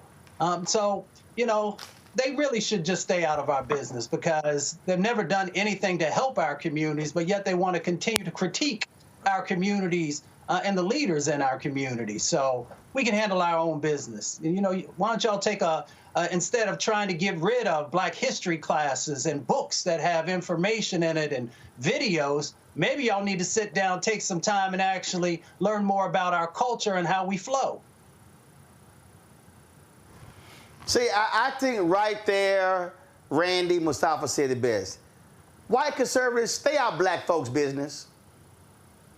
Hard. Just completely stay out of it. There was a study that came out years ago that said the average white person, only 1 out of 4 white people have a black friend. 1 out of 4. So I don't know why in the heck they think that they can really have some commentary on our culture. And what they need to get is that we're intelligent folks. We do switch it up, and we switched it up. And, we code switch for survival part of our lives because they are always trying to make us fit into how they think we should act.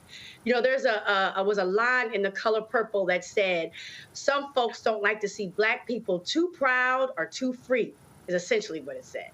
And I think that that's what they can't stand, is that Kamala Harris feels comfortable enough to be freely who she is, authentically who she is, which you cannot pigeonhole.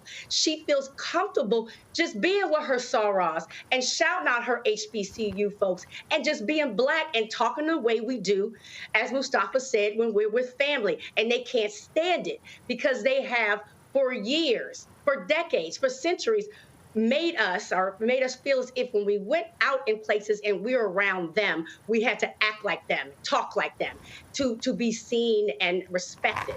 But now Kamala's saying, listen, I can be my full Howard University graduate self, my full AKA self, my full HBCU self, my full Indian self and Black self, and that is who I am. And that is what we do when we're with our people. So yeah, they definitely 100% need to get out of our business because they don't understand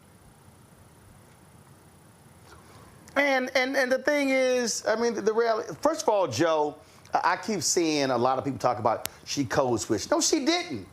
She didn't code switch. It wasn't like, well, I'm going to talk this way in front of them.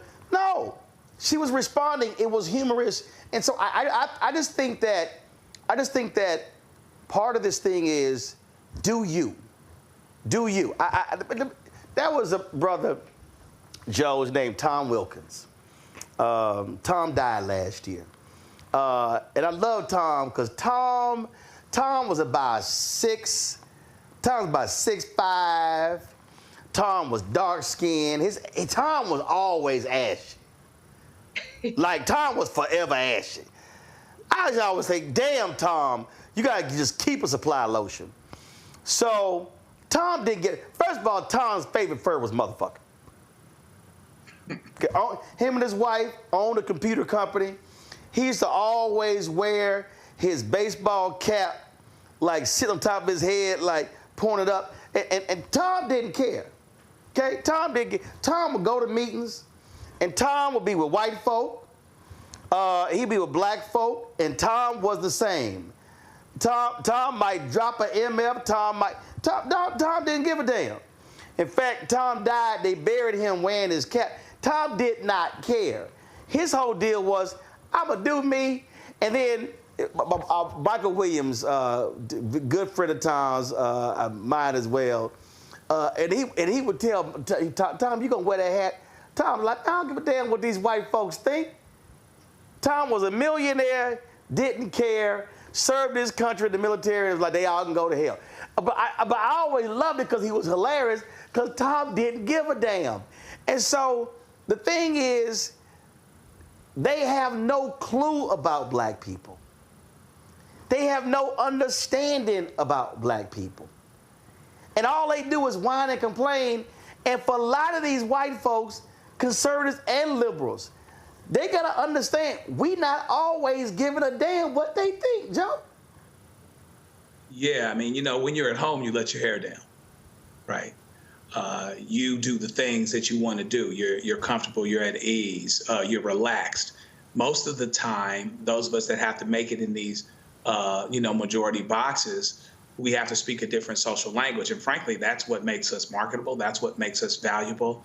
They'd be okay with me or Kamala Harris or whoever else making those connections when it's making them money, when it's when it's working to their advantage, which it is so often. They're okay with us code switching them. They're okay with us connecting with Black folks the way you do. Like I'm reminded of the point in Do the Right Thing when what's his name's like, yeah, you can go talk to brother, talk to him. They're okay when it makes money, when it puts money in their pocket, when it helps them build a bridge that they can't build themselves because it's a social language that they can't speak. But we have to be cross-trained. We got to know how to deal with all kinds of people. And that's the way it's been. And so how far we've come, and this is what they're mad at, Roland.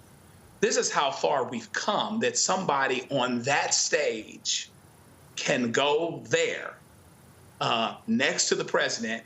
Hey, thank you very much. Here I am running for president, and I'm shouting out my Black sorority brothers and sisters, and I'm Black too. They don't like that. That's what they don't like. They can make it like it's something else to the extent that they want to all day long. But at the end of the day, we're winning. And she reminds them of that. And so, yeah, do need to stay out of our business. We'll pick our own heroes. We'll talk to each other the way that we need to. We show up at work on time, work that benefits you too, by the way, so you don't have no complaints. We just gonna keep banging the way we do it. And if you don't like it, then maybe you can go elsewhere. Hey, there you go. There you go. All right, hold tight 1 second. Going to a break. We come back. We're going to talk with my man Cliff Albright, Black Voters Matter, about their plans for these battleground states. I'm actually in Michigan, one of these battleground states. I'm here in Detroit. I'm got a panel tomorrow for the General Motors Media Summit, so look forward to that. So let's go to a break. We'll come back and talk to Cliff. Support the show that we do, folks. Your resources are vital. I'm telling y'all right now, listen, I'm here trying to get us some advertising money, and we putting the work in, but it ain't easy. And so your contributions are hugely important for the work that we do. So, senior check and money order, P.O. Box 57196, Washington, D.C. 20037-0196. Guys, we got to get that graphic with the other cash apps. So please let me know we do that. There we go. Thank you very much. That's it. So we got 3. Why do we have 3? Because Cash App changed their damn rules, and now they limit how many transactions you can do per day, per week, per month. We don't even know how much it is. It's just dumb. Now, I wish they change it back. So these are the 3 Cash Apps you can give to support the Black Star Network. Of course, $RM Unfiltered, $ Uncle Roro Martin, $ Black Star Network, BOK Star Network. These are the 3 you can give to support us.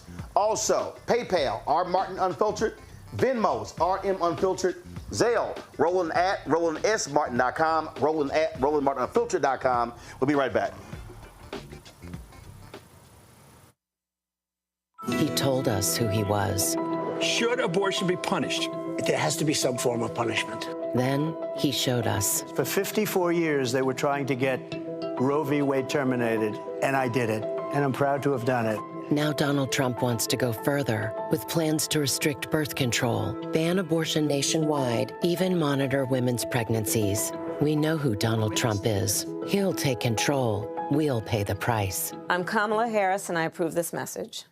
In 2016, Donald Trump said he would choose only the best people to work in his White House. Now those people have a warning for America. Trump is not fit to be president again. Here's his vice president. Anyone who puts themselves over the Constitution should never be president of the United States. It should come as no surprise that I will not be endorsing Donald Trump this year. His defense secretary. Do you think Trump can be trusted with the nation's secrets ever again? No. I mean, it's just irresponsible action that places our service members at risk, places our nation's security at risk. His national security advisor. Donald Trump will cause a lot of damage. The only thing he cares about is Donald Trump. And the nation's highest-ranking military officer. We don't take an oath to a king or a queen or to a tyrant or a dictator. And we don't take an oath to a wannabe dictator. Take it from the people who knew him best. Donald Trump is a danger to our troops and our democracy. We can't let him lead our country again. I'm Kamala Harris, and I approve this message. IVF is a miracle for us because it allowed us to have our family. After having my daughter, I wanted more children, but my embryo transfer was canceled 8 days before the procedure. Donald Trump overturning Roe v. Wade stopped us from growing the family that we wanted. I don't want politicians telling me how or when I can have a baby. We need a president that will protect our rights, and that's Kamala Harris. I'm Kamala Harris, and I approve this message. Here's a 78-year-old billionaire who has not stopped whining about his problems. Oh, she had a big crowd. Oh, the crowd. This weird obsession with crowd sizes. It just goes on and on and on.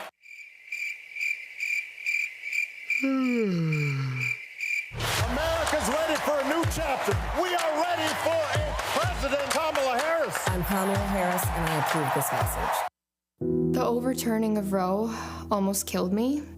I had a blood clot in my uterus that caused my labor to have to be induced because of the overturn of Roe v. Wade. I wasn't able to get life-saving treatment sooner. I almost died. And that's because of the decision that Donald Trump made. I was able to get Roe v. Wade terminated, and I'm proud to have done it. The doctors and nurses were afraid that if they treated me in the incorrect way, that they would be prosecuted for that. And that's appalling. Donald Trump says that women should be punished. Do you believe in punishment for abortion? There has to be some form of punishment. For the woman? Yeah. I believe that women should have reproductive freedom to make the choices about their own bodies. 4 more years of Donald Trump means that women's rights will continue to be taken away one by one by one by one. This has to stop because women are dying. I'm Kamala Harris, and I approve this message. This is Essence Atkins. Mr. Love King of R&B, Raheem Devon. It's me, Sherry Shepard, and you know what you watch. You're watching Roland Martin, Unfiltered.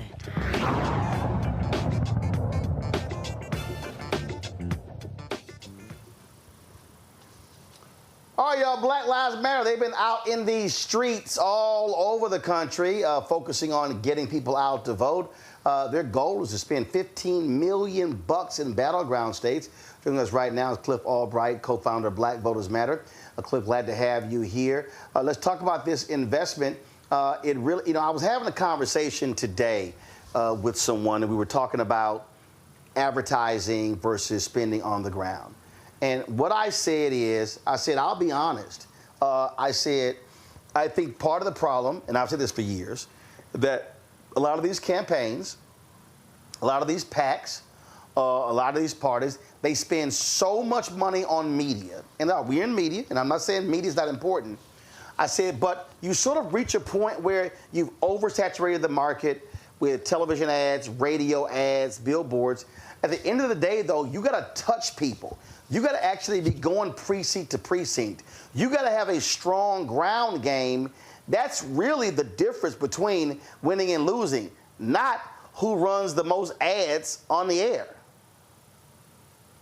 No, you're exactly right, Roland. We'll be doing a little bit of ads and in different forms, radio and billboard, not TV, right? Because that's too doggone expensive and doesn't have the impact that we need. Some social media videos. So we'll be doing some of that stuff.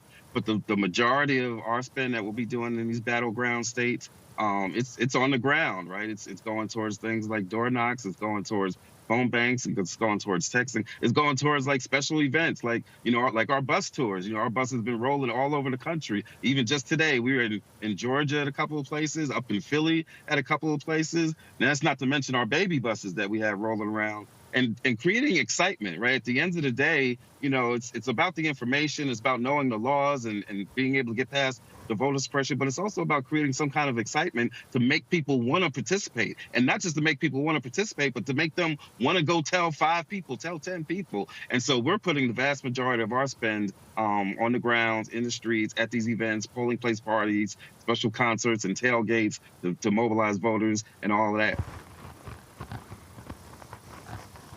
Yeah, I think about 2020, that election being in Georgia for the runoff, and I think about the concerts and the outdoor events. And bottom line is, you had to do it.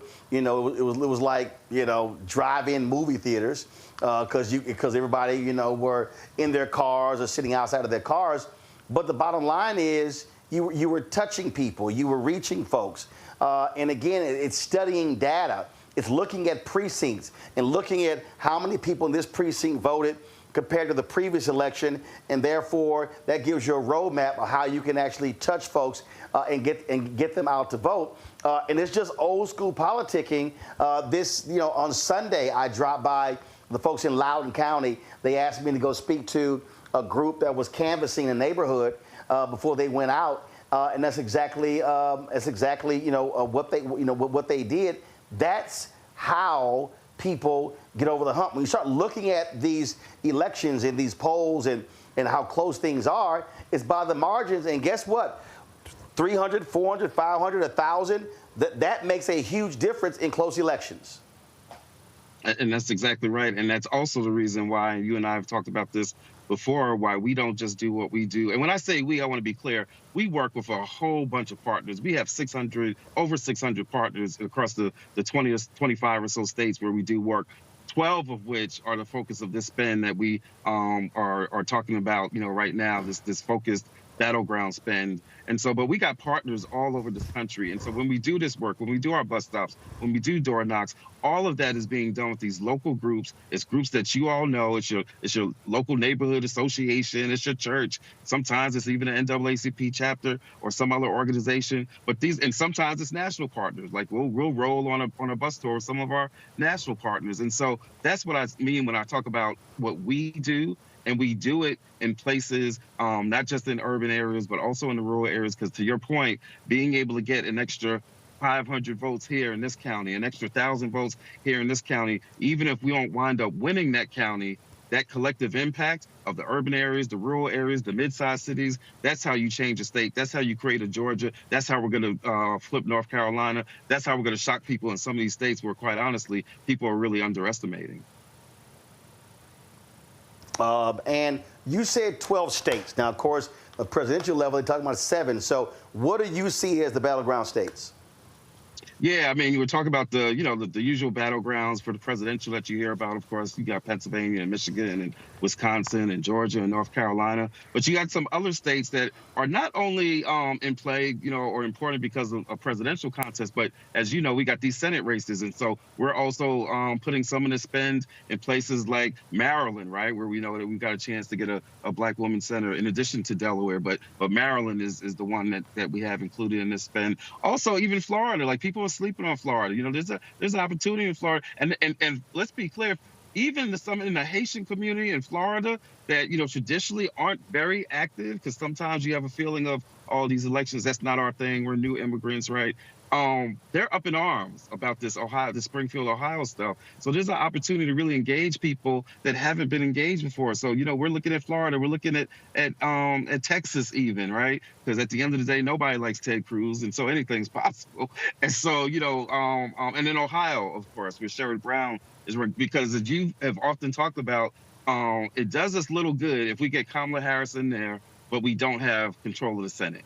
Right. And even with the filibuster, there's still, we can modify the filibuster, right? Maybe even get rid of the filibuster. There's things that can be done as long as we maintain a real 50 vote margin as opposed to this fake 50 vote that they've had in previous years, because you had 2 people in Manchin and Sinema that weren't really down with the crew. And so that's what we're looking at, not just the presidential battlegrounds, also the Senate battlegrounds, and a couple of important congressional battlegrounds. Because let's be clear, control of the House could come down to these 2 new seats in Alabama and Louisiana. So at the end of the day, those black districts or black opportunity districts, those are not safe districts. So if people are sleeping on those 2 states and those 2 districts, then that would be a mistake. Indeed. Cliff Albright, Black Voters Matter, man. We appreciate it. We'll see you on the campaign trail with your one good foot. That's all I need. All I need is one. I can get it done. All right. I will appreciate it. Thanks a lot. All right, now.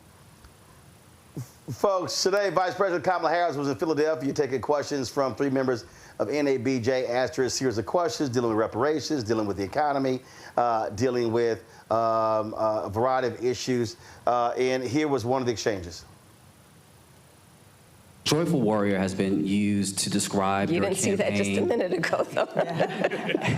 Okay, I'm back to my joyful part. And your opponent and Republicans have at times weaponized you laughing in campaign ads, for example. Why is joy important to you to insert into this election? And what do you make of Republicans using that as a way to suggest that you're not a serious candidate? Well, sometimes I think, and I'll say to whoever the young people are who are watching this, there are some times when your adversaries will try and turn your strength into a weakness. Don't you let them. Don't you let them. I find joy in the American people. I find joy and optimism in what I see to be our future and our ability to invest in it. I find joy in the ambition of the people. I find joy in the dreams of the people. I find joy in building community. I find joy in building coalitions. I find joy in believing that the true measure of the strength of a leader is not based on who you beat down, but who you lift up. And I think we should all find joy and have a sense of optimism about who we are as Americans and what we mean to each other and what we can do to lift each other up. Folks, questions range from another different areas. She talked about Haitians in Springfield, Ohio, Haitian Americans, Haitian immigrants in Springfield, Ohio. It took place at the studios of WHYY there in Philadelphia. Go to my panel here. Randy, for the life of me, I don't know why NABJ had this at a damn radio station. This should have been on the HBCU campus. This should have been, to me, a much bigger deal. You had a studio audience there on the radio station, but do this on a college campus. Do this where you got people. Do this and where you have impact. You get much more broader people. And here's the whole deal. What it also does is it brings attention to that HBCU as opposed to this public radio station. So nearly hour-long conversation. And so that was just my biggest deal. I'm like, actually take it to a HBCU. And have a much larger, vibrant audience. Because remember, Donald Trump spoke at the convention there. More than 1,000 people were in the room when he acted a fool in Chicago. And so they could have easily gotten that type of a crowd as well in that kind of audience. I agree with you. And, HBC students are so involved. I don't know if you've seen the videos going around with HBC students are watching. They had these watch parties when they just had the Democratic, maybe the debate. The one that went viral was the one with FAMU. And there was not a seat in the House because our youth are interested. Which is good to see. And so I believe that it would have been perfect to have that conversation at an HBCU because those students care and we care, and I'd like to hear from them as well. There were questions dealing with Roe v. Wade, questions dealing with Israel and Gaza. But Mustafa, one of the things that jumped out, not a single question dealing with the fastest growing continent with the fastest growing economy, Africa. What's happening in those nations. We talk about Israel and Gaza and the human toll, also Ukraine, but not the Congo, not what's happening in South Sudan and other African nations. To me, that's a missed opportunity from those asking questions for NABJ. Yeah, we got to be focused on the diaspora, without a doubt, whether, like you said, in Congo or the Sudan or in Kenya or a number of other locations that are currently dealing with both a set of trials and tribulations, but also huge amounts of opportunities on the natural resources that are there, and how do we make sure that those are protected so that our brothers and sisters there can utilize them in the form or fashion that they see best. But also, I appreciate that finally somebody also had raised a question around reparations, because we also got to have the questions asked about what's happening here at home on the domestic front, because there are brothers and sisters who are very who are very focused on being able to address that issue. So I would hope that those questions would also be asked the next time that the both of them come together, because then folks could see the difference in the two folks who are asking for your vote. And Joe, questions are raised about Roe v. Wade. And here's my whole deal. Those questions get asked in every other interview. And so I'm sorry, if I'm in that position, I'm not asking the same stuff that other folks are always asking. And so I think, I thought they could have delved deeper in terms of her agenda when it comes to black maternity health. I think that's a huge topic that does not get talked about a lot, which is really important. Also, the reality of she mentioned this some, but really a more robust conversation about housing in this country as well. And so, to me, again, when you have an opportunity, don't ask the same stuff that white media is going to ask, because we hear that crap every single Sunday on Meet the Press, on ABC This Week, and Face the Nation. To me, this is where you have an opportunity to be a little bit different. And look, all the networks carried it. And so that was also an opportunity to be able to introduce other topics that ordinarily would not get brought up. Any negative trend disproportionately affects those who are already behind. And so they had a great opportunity to ask about some things that are of concern to the black community. women's reproductive health is a huge one, right? Other things, aspects of the economy, whether you're talking about housing, talking about jobs, talking about small businesses, go delve deeper into, what do you say to the notion that that some people want to say that you don't have $25,000 to give to small businesses. Address some of the things that are in contradiction or that are raised in opposition to the things that she's already proposed. That allows you to comb in, go in a little bit deeper, and then give the people that are listening to you something to say in their conversations. So it was absolutely an opportunity that I think was missed in some ways. It would be great to have been at an HBCU or in a situation that allows you to take advantage of the energy of the campaign. And so that's another thing that generates excitement, that gets people involved. Have your voter registration spots in the back. All those things. Do 3 or 4 things all at once. There's no reason that you couldn't do that. And so, it would be nice if they had done that, but hopefully they take similar opportunities, do some town hall style things where you're answering questions of young people who can be a suspecting or an audience that needs to have more information, that's a little bit skeptical, et cetera. Use the opportunity to really grow that base and to help them to help you as a candidate. Gotta go to our last story here. And this here's an example why I love black people. Frankie Beverly, of course, lead singer for Frankie Beverly and Maze, died last week at the age of 77. And man, the folks in New Orleans know how to send you away. Of course, New Orleans was where Frankie Beverly and Maze, their Live in New Orleans album, put them on the map to stardom. Sold more than 300,000 copies. That's what started it all. New Orleans, man, has always loved them. Guys, roll a video. A lot of video we've seen on social media of what happened in New Orleans. They had a second line. Y'all, they had a casket, didn't have a body, but they made a poster, a life-size poster of Frankie Beverly. Thousands of people attended this second line, playing music, chanting. Just roll the audio.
Man, look, I tell you, black folk in New Orleans know how to throw a party.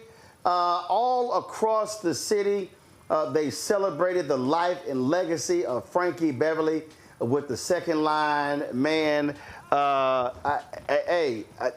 Joe, Mustafa, Randy, ain't nothing like black people.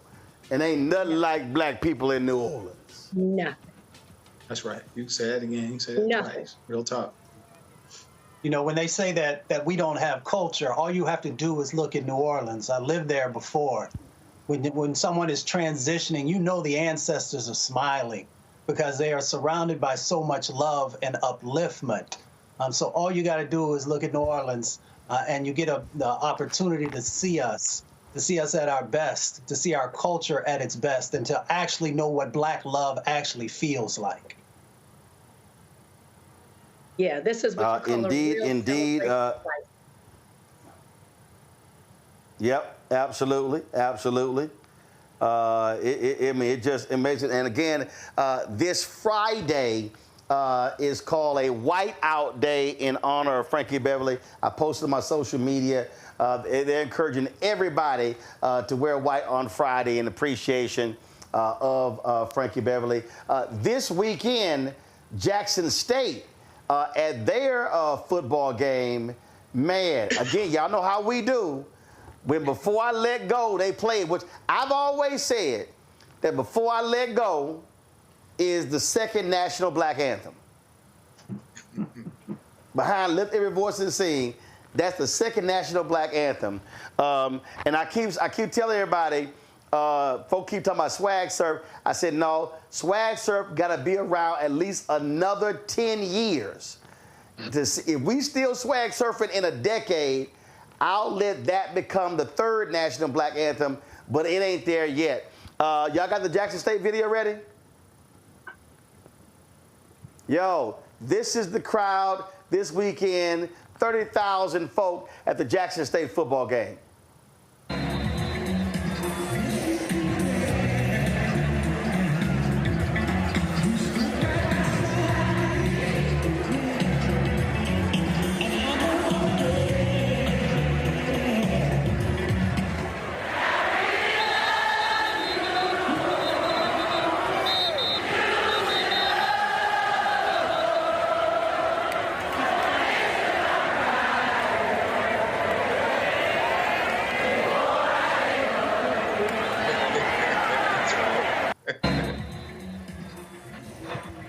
I'm just saying, and I am still disappointed with whoever was playing music at the White House Black Excellent Lunch on Friday. I don't know what the hell they were thinking. They were playing Beyonce and everybody else. You had 1,000 black people on the White House South Lawn, nearly everybody in white, and not one damn Maze song was played. Oh, that's crazy. Yeah, somebody might have to get the BSU card back on that, man. That's not a good look like at all. Well, Frankie Beverly. It was a day after he had passed. Mustafa, go ahead. No, I was just going to say Frankie Beverly was a heartbeat of our culture. I mean, he cared and loved our people so deeply. And that's the reason why we continue and will always give that love back to him. And it helps America to understand we are the soul of America. Yes. So if you don't love and embrace us, then you are doing damage to yourself. So they should really remember the words of Frankie Beverly's songs because they were about truth, but they were also about the amazingness of love and of our culture. So he's going to be missed. But again, I know the ancestors are smiling and embracing and welcoming home. And Randy, I can tell you this right here.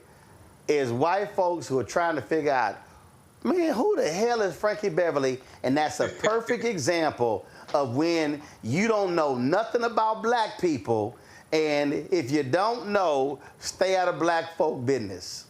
You got that right. I know people have been talking about how their white friends have asked them, our associates have asked them, who is Frankie Beverly? And I'm like, If you don't know who Frankie Beverly is, we can't even have a conversation. Like, let's just stop. I'm trying to tell you, they don't know. Yeah. They don't know. Frankie Beverly never crossed over. They didn't try to cross over.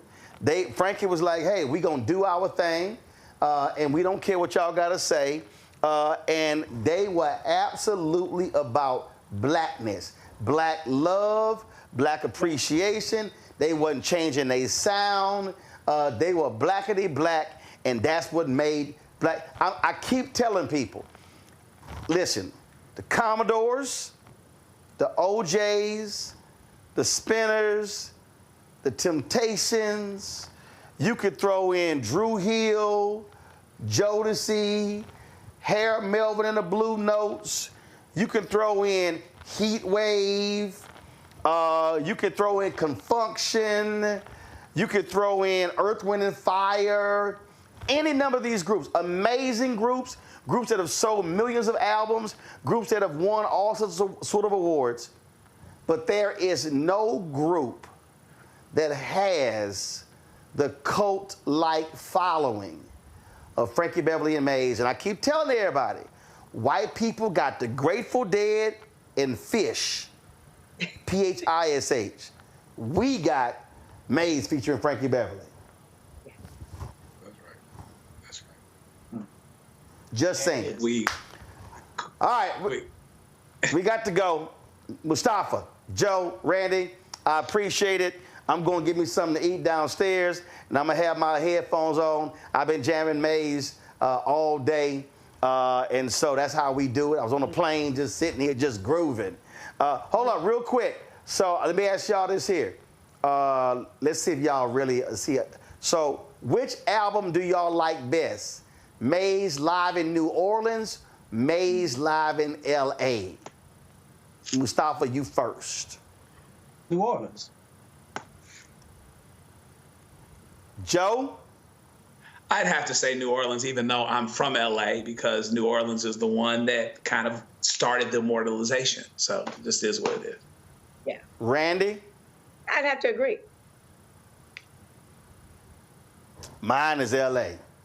I think LA, I listen to both of them. LA is more up tempo. New Orleans is a little slower, although the look in your eye from New Orleans is fire. But yeah, I listen to live in LA all the time. For me, live in LA tops New Orleans. So that's just me. Okay. All right, y'all, we got to go. I appreciate it. Thank you so very much. Folks, tomorrow I got to handle the General Motors Media Diversity Summit. Then I'm flying back to D.C., so I'll be back in studio hanging out with y'all tomorrow, so looking forward to it. Don't forget, support the work that we do. Join the Brina Funk Fan Club. Please support us in every way possible. Folks, if you, again, we ask $50 each for everybody for the year. If you can give more, that's great. You can't give that, you get less. We appreciate those dollars as well. There are multiple ways to give. Cash App keeps tripping on these caps. So we got 3 Cash Apps, $RM Unfiltered. If that doesn't work, if you get rejected, use $Uncle Roro Martin or $BLK Star Network. Also, PayPal, R Martin Unfiltered. Venmo's RM Unfiltered.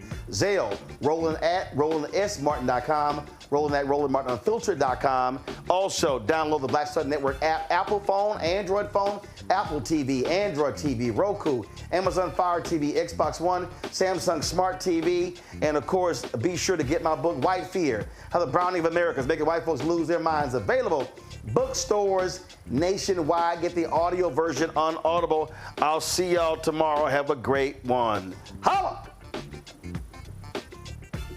Black Star Network is here. Oh, no punch! I'm real revolutionary right now. Thank you for being the voice of Black America. All momentum we have now, we have to keep this going. The video looks phenomenal. See, this difference between Black Star Network and black-owned media and something like CNN. You can't be black-owned media and be scared. It's time to be smart. Bring your eyeballs home. You dig?